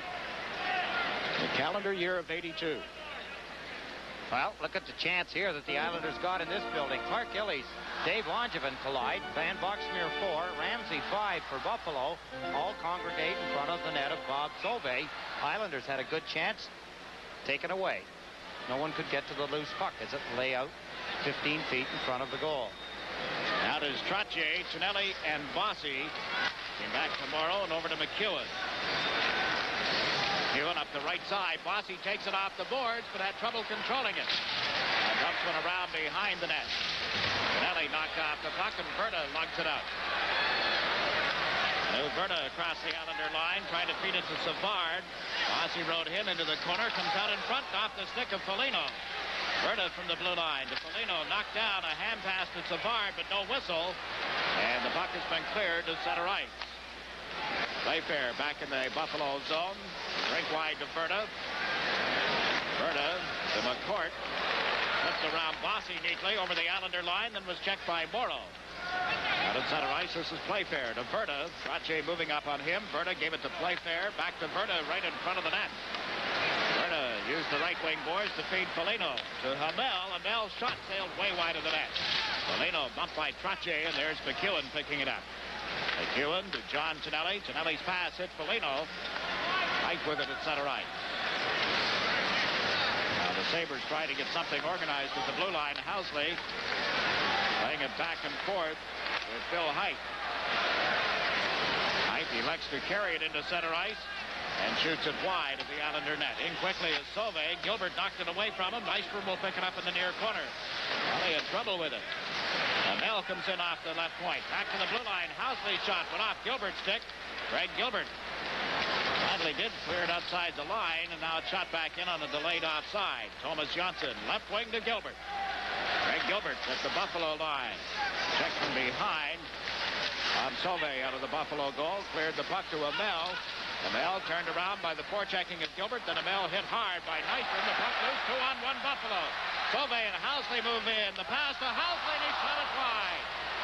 Eric tried to take it away from Jean-Francois Sauve back in the net. Got help from Gord Lane. Lane comes out over the line into center ice. Across the Buffalo line. The puck cleared to Nystrom on right wing. Into the corner to Merrick.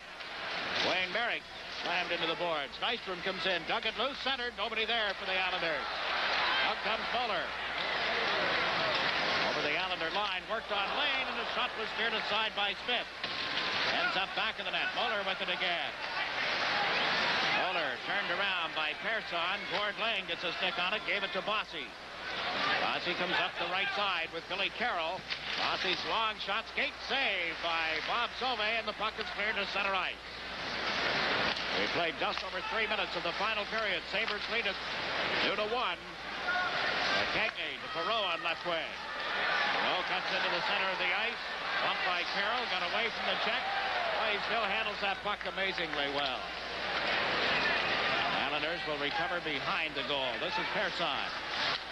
Persson with Perreault in forechecking. Persson to Bourne. Bourne cleared it to the line and outside the line. Van Doxmeer shoots it back in. Delayed offside in effect. Langevin gets a chance to move it to Persson. Back to Langevin. Outside the line. Langevin to Carroll on right wing. Over the Buffalo line, but offside. 16:09 left in the third period. A break in the action. The score remains. Sabres 2, Islanders 1.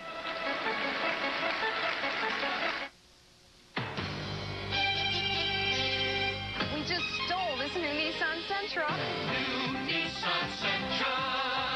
You need this car. We stole it. For only $49.49. Ultra mileage. Front wheel drive. Plenty of power. 5-passenger room. Still only $49.49. I need this car. You need a Nissan Sentra. It's a steal. Datsun, we are driven. Buffalo Sabres. They do not give up many goals. They've given up 8 in their last 4 games. That's right. They're Islanders. stingy. Islanders had but 1 here tonight. 4 minutes gone now in the final period. The puck out in front. Wayne center shoots. Sauve, a spectacular save. It's at the side of the net, and Sauve is covered up on top of it. A good opportunity missed by the New York Islanders. Dwayne Sutter. He'd love to have it back. Good hustle by Sutter. Out in front of the net. Tried to get Sauve to go down. Sauve did not go down. He swung across the goal crease in front of the puck. And as Dwayne Sutter let go with the backhand shot, Sauve was in perfect position to kick it away. Puck appeared to be hard to handle. It looked was like rolling. it was up on edge. Granted, Jiggs, it's not an easy play to make, but sometimes it's better if it's rolling because you can get it to lock on the stick and you'll be able to fire it like a lacrosse stick into the net, particularly if you want to go up high, which generally you do in that position. Now it's frozen on the boards behind the Buffalo goal. What's Dwayne Sutter was waiting for was Sauvé to go down and sprawl and go out with his stick, and then he'd easily lift it over him. But Sauvé is a veteran.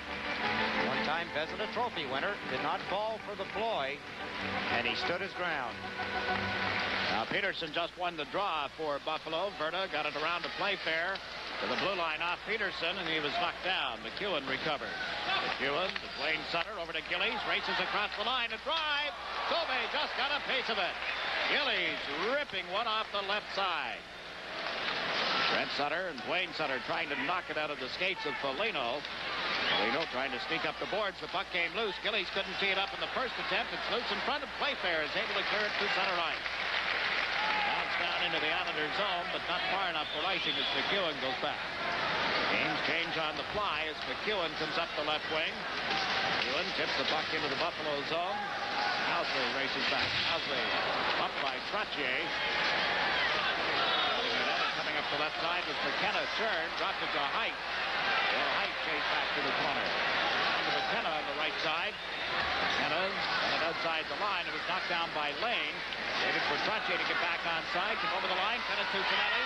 Canelli back to the net. Put it out in front. A pile up. A scramble in front. And the Sabres able to clear the puck from McKenna. McKenna to Savard. Takes it off the boards at the Islander line. Janssen rides him into the corner. The puck goes loose. McKenna trying to come out in front. Rossi was there to give it to Trottier. Canelli down that left wing as Trottier came over the line. Had trouble controlling it. Regains control. Put it out in front. Nobody there for the Islanders. And Savard has played it back inside the Islander zone. 6 minutes gone in the last period. Lane from center ice. A rising shot handled routinely by Sauvé. Mike Ramsey for Buffalo used the board to get it to ceiling on right wing. McKegney moves up. Brings it over the Islander line. McKegney to Perreault. Lost control of it. And here comes Wayne Merrick. Merrick is over the Buffalo line. Played it to the left wing, but behind Canelli. And the Sabres managed to get it into center ice. Langevin backing up, used the boards for Merrick. Merrick turned around by Van Boxmeer. Perreault comes over the line with a slap shot. That sailed high. The left side for McKegney. Works it to the corner. Persson got tied up. The puck came out in front, cleared by Langevin. Merrick moves it up the right wing. Nystrom is taken off the puck. Perreault back to cover up inside his own line. Gave it to Van Boxmeer to Sealing. Quick Sealing to Tony McKegney. McKegney checked at the Islander zone.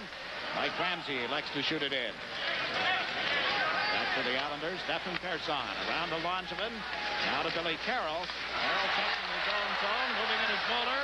Cleared wide. Center to drive. Just went wide. Great chance for Jean-Francois Sauvé.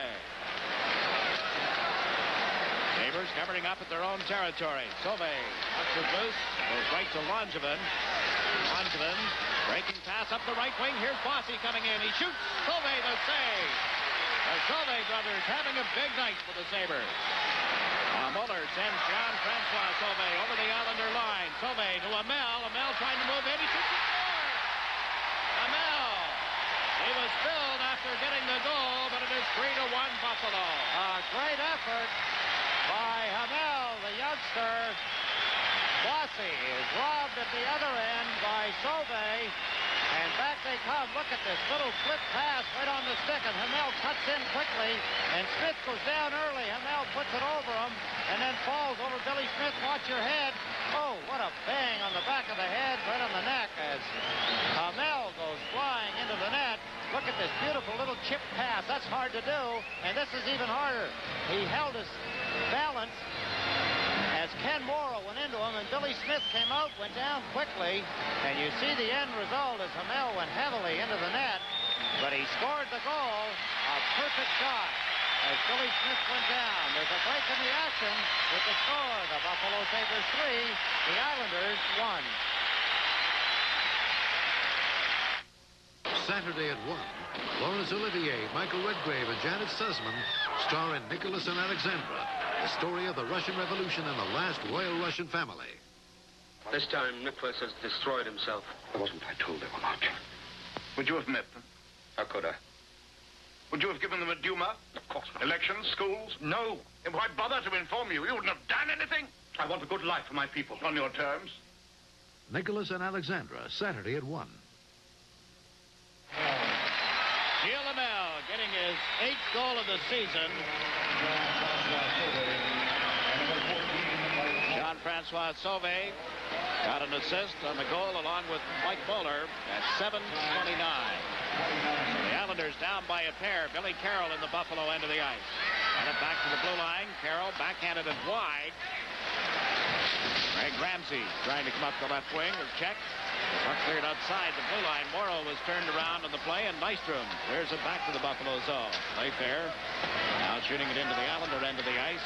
Sabres in the middle of the player change as McEwen gave it to Bourne. Bourne down the left side. Got it wide of the Sabres net. Sauvé moved out to cut it off. Gave it to Height. Down to Housley. Came loose in front. Bourne tipped it back to the goal. It's loose again. Nystrom falls in his effort to get to the puck. Then Height gave it to the left wing side. And Craig Ramsey lifted high in the air. It'll be picked up by Janssen. 11 minutes and 20 seconds remaining in the hockey game. Janssen checked at the Buffalo line. Recovered. Gave it to Brent Sutter. Back to Thomas Janssen. Janssen up the boards to Brent Sutter. Sutter. Pass hit Gillies. Mark Gillies on his off wing. Comes over the Buffalo line. Cuts to the inside. Gave it to Brent Sutter. He was checked there by McKenna. Gillies picks it up in the left wing corner. Mark Gillies tried to set up Blaine Sutter, and it was blocked. Comes to the left side, and McCourt bumped on the boards, but able to clear it into center ice. Thomas Janssen backing in, over to the far side, out of the reach of Blaine. It's taken by McCourt of the Sabres. Well, McCourt to Savard, off his stick and right to Bill Smith. Smith lays it to the corner. It's thrown right back to McCourt. They're found behind an empty net and steps it in.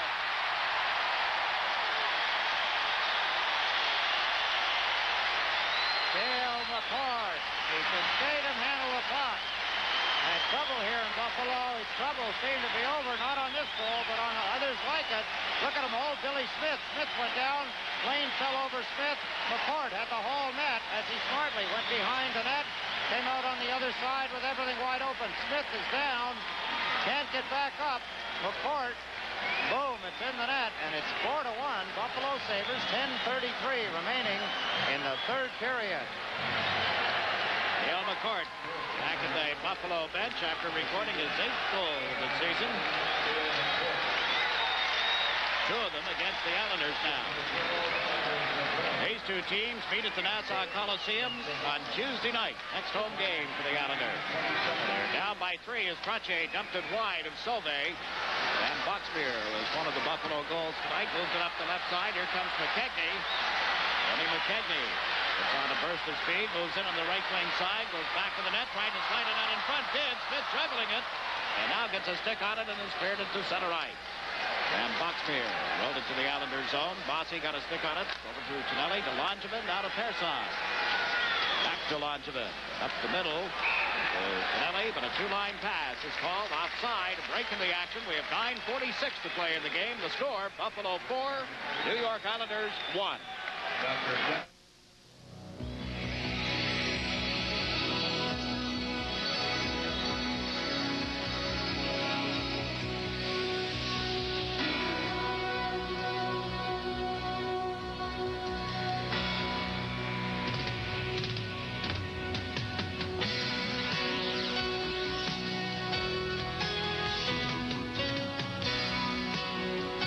Some things speak for themselves.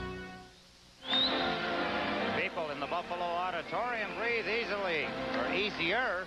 4-1 now. Buffalo over the New York Islanders. Still 9 minutes and 40 seconds remaining here in the third period. Nystrom from the blue line blasted one wide of Sauvé. Breaking off the left wing. Being tied up by Sauvé. Got loose. Turned. Gave it to Nystrom, and the puck goes back to the net. Rob Sauvé out of the goal. Gave it to the blue line. Morrow shot blocked in front, and Berta moves it up the left wing. Morrow was back, was checked. Jean-Francois Sauvé with a stick on it down. Barrick rode him into the boards.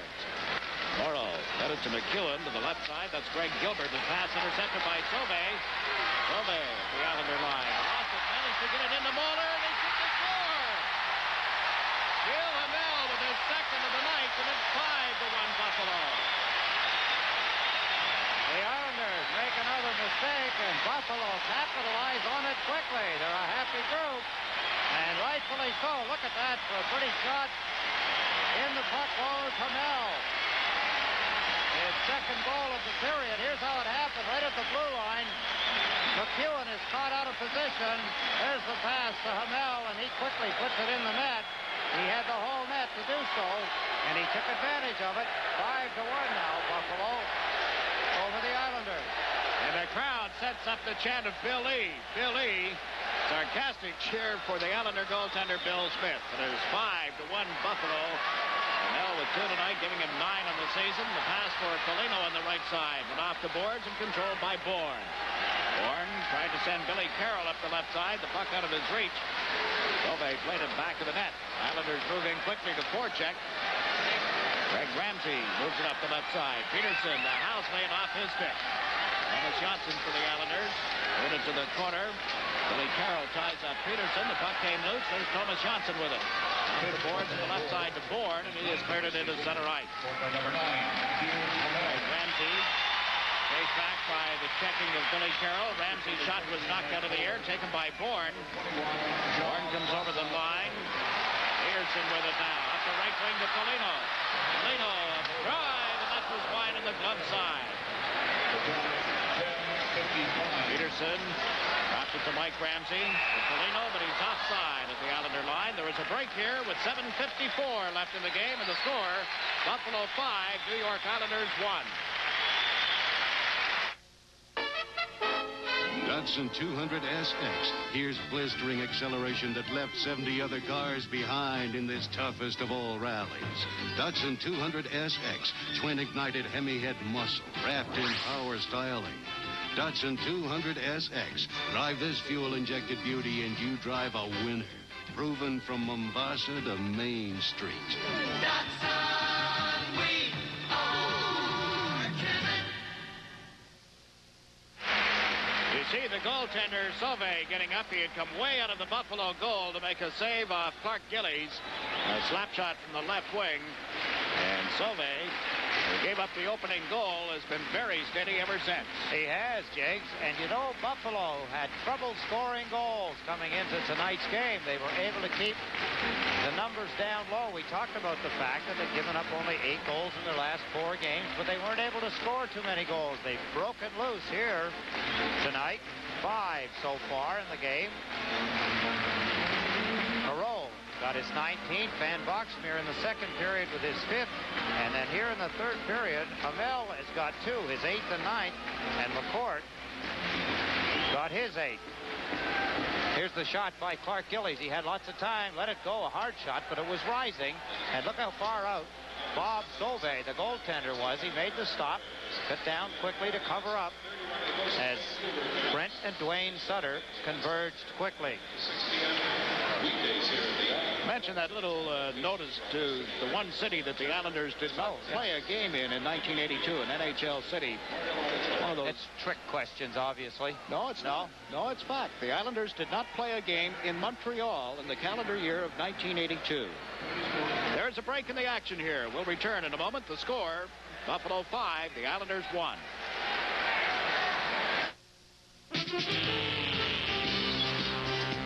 This Bud's for the Paul Newman Can-Am Racing Team. This Bud's for you. For all you do, the king of beers is coming through.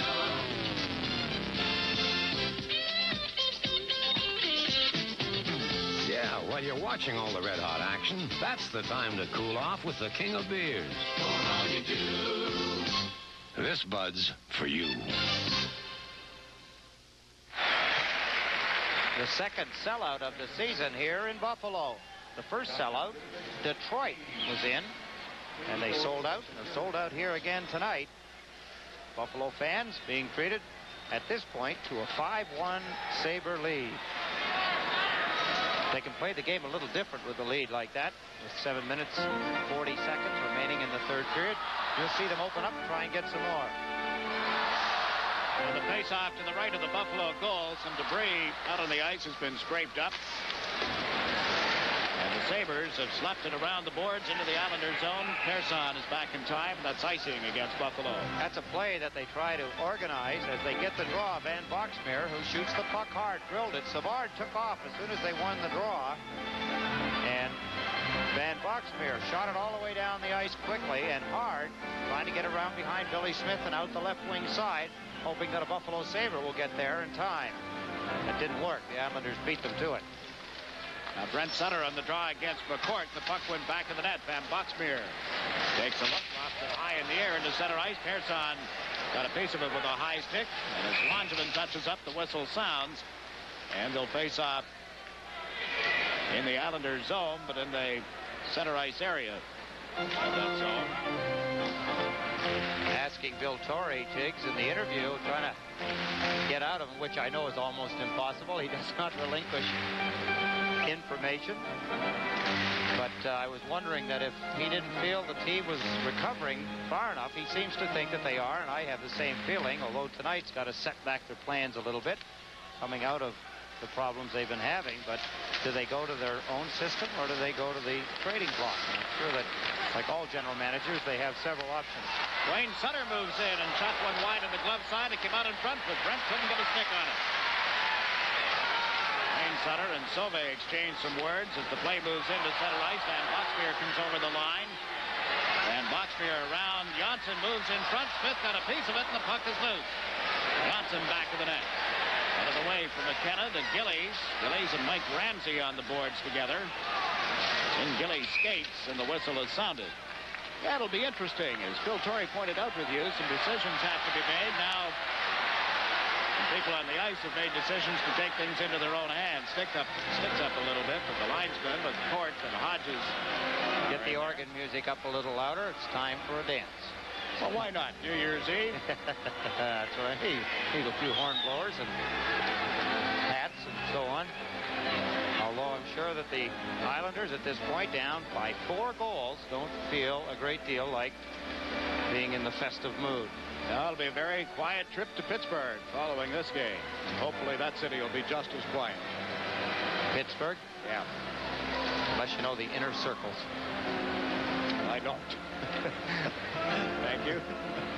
I just think that already it's New Year's, a brand new year starting. Everybody's going to start to think about the resolutions, or if they haven't already, so that they can break them 10 minutes after the new year has been rung in. I'm not going to make any this year. I don't want to be disappointed by breaking them. Playfair shooting it into the Islanders zone, and McEwen takes a look. Played it off Merrick and out into center ice. Merrick jabbed it away from Sealing, but Sealing able to recover. Sends McKegney to the Islanders zone where he was checked. Now it's Kenny Morrow up the right side. Morrow's long sinking shot was handled by Bob Sauve. Berta gave it to Sealing. Now to Perreault. Now to McKegney, checked at the Islander line by Bob Nystrom. Nystrom's pass was tipped by Perreault. Berta pulled it away from Nystrom to McKegney on right wing. A little over 6 minutes to play in the hockey game. It is 5-1 Buffalo. I'm Jiggs McDonald with Ed Westfall here at Memorial Auditorium. Merrick into the Buffalo zone. The play broken up, and Berta has forced the Islanders back. Morrow gave it to Nystrom. Nystrom to Merrick. That one astray. McEwen slaps it around the board. The Islanders have not won back-to-back games, 2 in a row, since October 28th and 30th, when they beat the New Jersey Devils 2 in a row. Through November and all of December without back-to-back wins. You hear the crowd in the background after Bill Smith had made that save on a long shot, and here's Bourne. He's checked in the Buffalo zone. In quickly is Billy Carroll. Carroll to the side of the net. Pinelli was too well covered, and on the left side, Amell put it into center ice for Muller. Muller over the line. Back to Sauve. Sauve's backhander steered aside by Smith. Here's Billy Carroll. Into the corner to Persson. To Langevin. Langevin to Billy Carroll. Carroll over center ice. Moved it to the left wing. Tonelli trying to go in around Mike Ramsey. The puck still loose, they rule. And finally cleared up the left side by Phil Housley. Housley with it again. Trailed by Sauve. Housley over the line. Takes a look. Played it right to the stick of Persson. Pearson's effort to move it out hit Foligno. Jean-Francois Sauvé trying to center. Billy Carroll got in front of that and takes Sauvé to the ice. Foligno and Langevin bump together. Tonelli comes in late, and they freeze it on the boards for a face-off. And again, some jostling. Hard to play the hockey game when it's in such a configuration. For the Islanders, it's almost a no-win situation. 4 minutes and 36 seconds. They have to keep up the effort, trying to gain their poise, trying to get back so that they can get some momentum going. Hopefully that'll help them for tomorrow night. Close checking around the boards and in front of the net. With Buffalo, they'd like to get 6. They want to pour it on. We'll have tomorrow night's game for you beginning at 8 o'clock on WWOR TV, the Islanders and the Pittsburgh Penguins. Since the last time these two teams have met, that was at the Coliseum a couple of weeks ago. Well, let's look at this action first. Look at the action, the hard hitting, close action. Tempers a little high on the Islanders side. And Boxmeer with a shot off the right point. It was blocked. Mark Gillies moves it to the right wing for Dwayne Sutter. Got over the Buffalo line, but offside is called. See the puck again, Jakes. Another indication that the puck will not lay down as the players try to pass it. It bounces and rolls and bobbles. It's very difficult to be in stride and pick the puck up and carry on with it when it doesn't land on the stick properly. I was going to say earlier that since the last time these two teams met, the Islanders, 1 win, 1 loss, 2 ties. The Sabres, 3-1-1. Both coming off Detroit and Buffalo tied 2-2, and the Islanders, of course, won a good hockey game against the Whalers. Now Foligno in on the right wing side. Lane takes him into the boards heavily. And again, they push and shove at one another. And this time it appears that Bob Myers will call some penalties. Now the two players are going to make sure of it. Foligno inside, he'll try and strip Gord Lane of that jersey. Lane just back after a bruised knee. Blocked the shot by Bobby Carpenter. Trying to gain leverage. Neither one wants to let go. Just tiring one another out here. And in come the linesmen with Cork and Hodges. The Islanders with 4:07 to play. They dropped out of first place last night when the Philadelphia Flyers defeated Calgary 6-3. The Islanders not able to regain a share of first place for New Year's Eve unless something wild happens here in the last 4 minutes and 7 seconds. There's Gord Lane in pursuit of Foligno. As he turns, Lane plays the body, but look at the stick. The stick of Gord Lane comes up quickly. Foligno took offense, and that's where the jousting started. Foligno and Lane both go to their respective dressing rooms. Obviously, the referee's going to give them at least 5 minutes. I think Lane's got 2 for high sticking and 5 for fighting. So that does not leave them any time. 2 minutes for hooking and 5 for fighting to Foligno. There's Scotty Bowman. First look we've had at coach and general manager, director of hockey operations of the Buffalo Sabres. So the penalties at 15:53, 7 minutes each. Bob Myers wasn't going to take a chance. He didn't want to look back at the clock to see, oh, look at that. Red Wings now 4-1. It's a final. How about that? Break up the Detroit Red Wings. Well, it couldn't happen for a nicer guy, Jimmy Devellano. You got it there. Detroit with a victory tonight. Their 9th of the season with 11 ties, 29 points, 10 ahead of Toronto, and now another penalty. Slashing call with 4 minutes and 1 second left.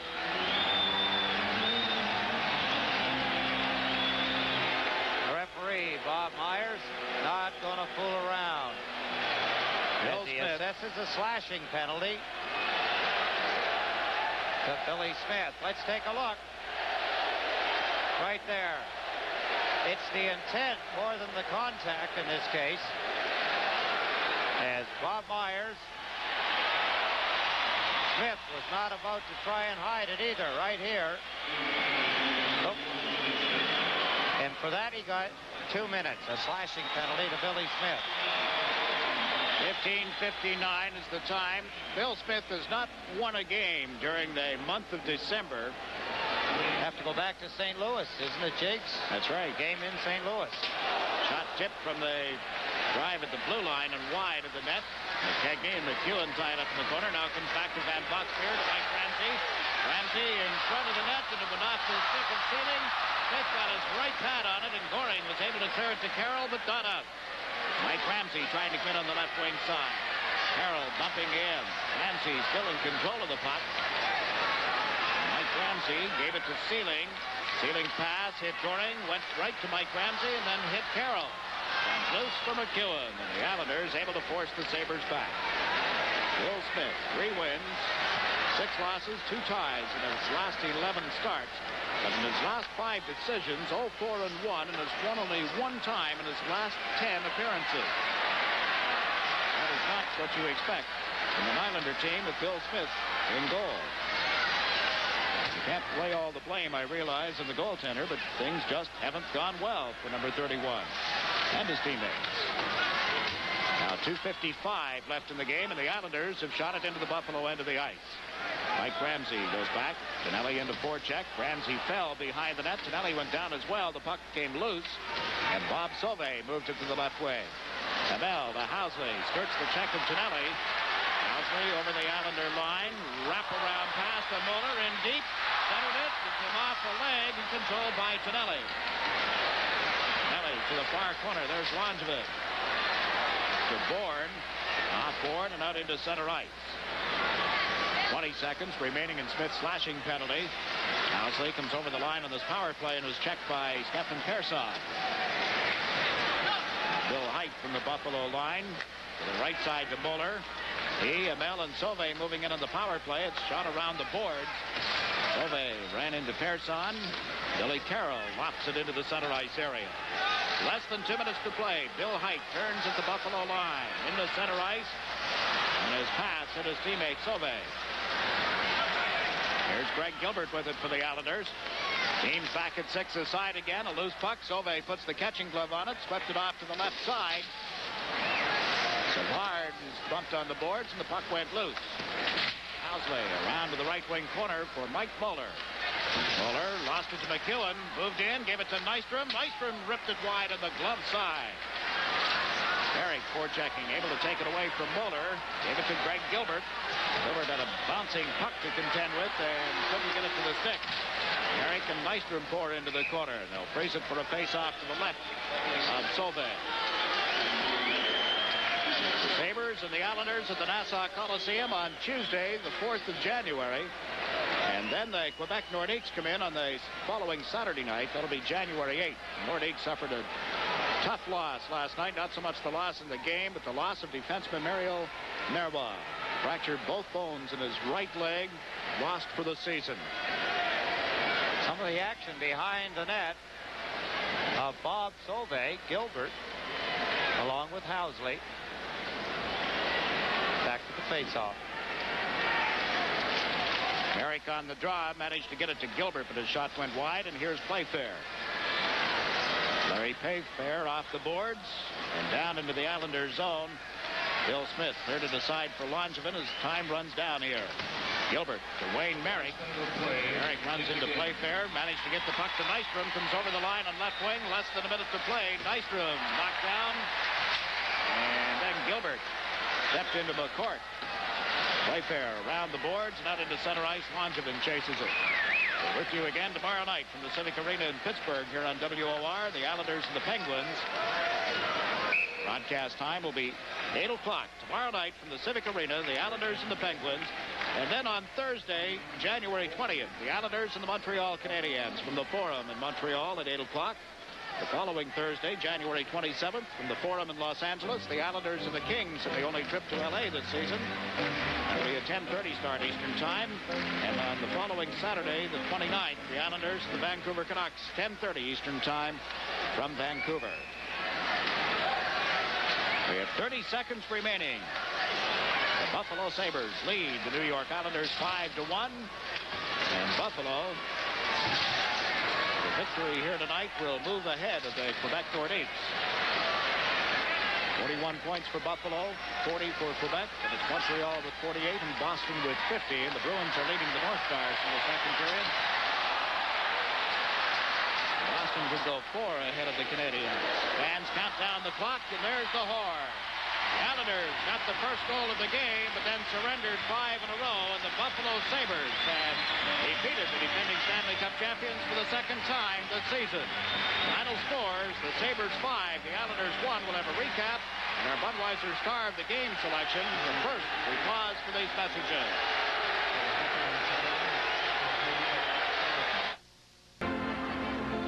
Final score from Memorial Auditorium, the Sabres 5, the New York Islanders 1. Shots on goal in the final period by the Islanders 7, by the Buffalo Sabres 7 on the night. The Islanders outshot Buffalo by a margin of 30-27. But the Sabres scored 3 goals in the span of 3 minutes and 26 seconds of that third period, leading 2-1 going to the third. Then Amell at 7:29, McCord at 9:27, and Amell again to top it off at 10:55.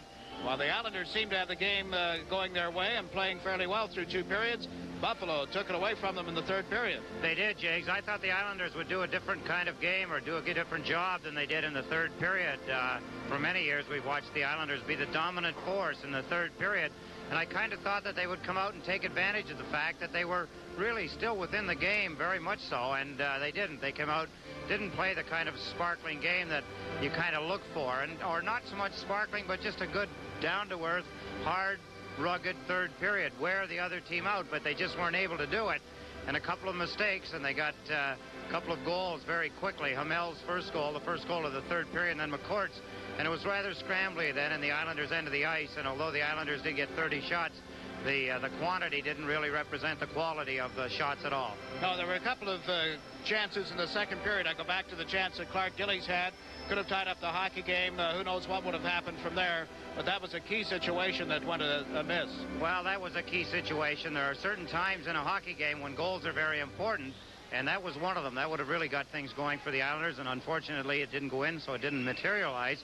But they closed down Bossy and Trottier and John Tonelli, and Al Arbor was starting to work that line around again a little bit. But the Buffalo Sabres getting to be known as one of the stingy teams in the league, along with now, of course, the Boston Bruins. I was noticing a note in the paper today, and that Bossy, Trottier, and whoever on the left wing situation, only 1 goal against Buffalo by that line in, what, the last 7, now 8 games. Yes, they've done very good against not only the Islanders, but other teams with a big line, and Buffalo's been able to use that. Well, of course, Ramsey has been known for years as one of the best defensive forwards in the league, and teamed up with some speed. They're very effective.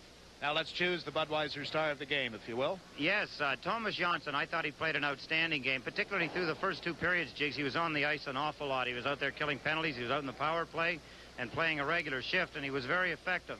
And he shows an unusual strength around the front of the net and helping Billy Smith keep that path clear.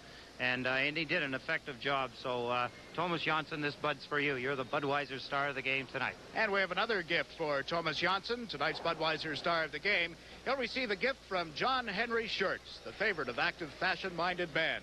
John Henry combines fitted shirts with the newest in colors, patterns, and collars. There's only one John Henry, and the gift goes to Thomas Johnson. Well, it's on into Pittsburgh now. Probably not in time to celebrate at midnight, but I'm sure we'll get some form of it in. Well, we'll say Happy New Year, I suppose, as we go along the way. But well, New Year's, I think as long as we got Christmas in, New Year's seems to follow it. And when you've been in this business for so many years, I'm sure you realize, too, Jigs, that you don't really get wound up into the holidays like most people, and like you'd like to, I suppose, because you do travel a lot. And it just doesn't follow that when you're on the road, you're not around with your family as much as you'd like to be. And so it doesn't really have the same meaning. But Happy New Year to everybody anyway, and we'll enjoy a turn into the new year. And I know all the gang at WOR located there right in the Times Square area. Can't wait to get out of the studio, so we'll remind you that once again, our final score was the Buffalo Sabres 5 and the New York Islanders 1. New York Islanders hockey has been brought to you by Anheuser-Busch, St. Louis, Brewers of Michelob. Some things speak for themselves. Datsun, where you'll find 9.9 annual percentage rate financing on all new trucks at your participating Datsun dealers. Eastern Airlines, America's favorite way to fly. This program was brought to you in part by the Bank of New York, the bank smart New Yorkers call their own. Mobile detergent gasoline. It treats dirt like dirt.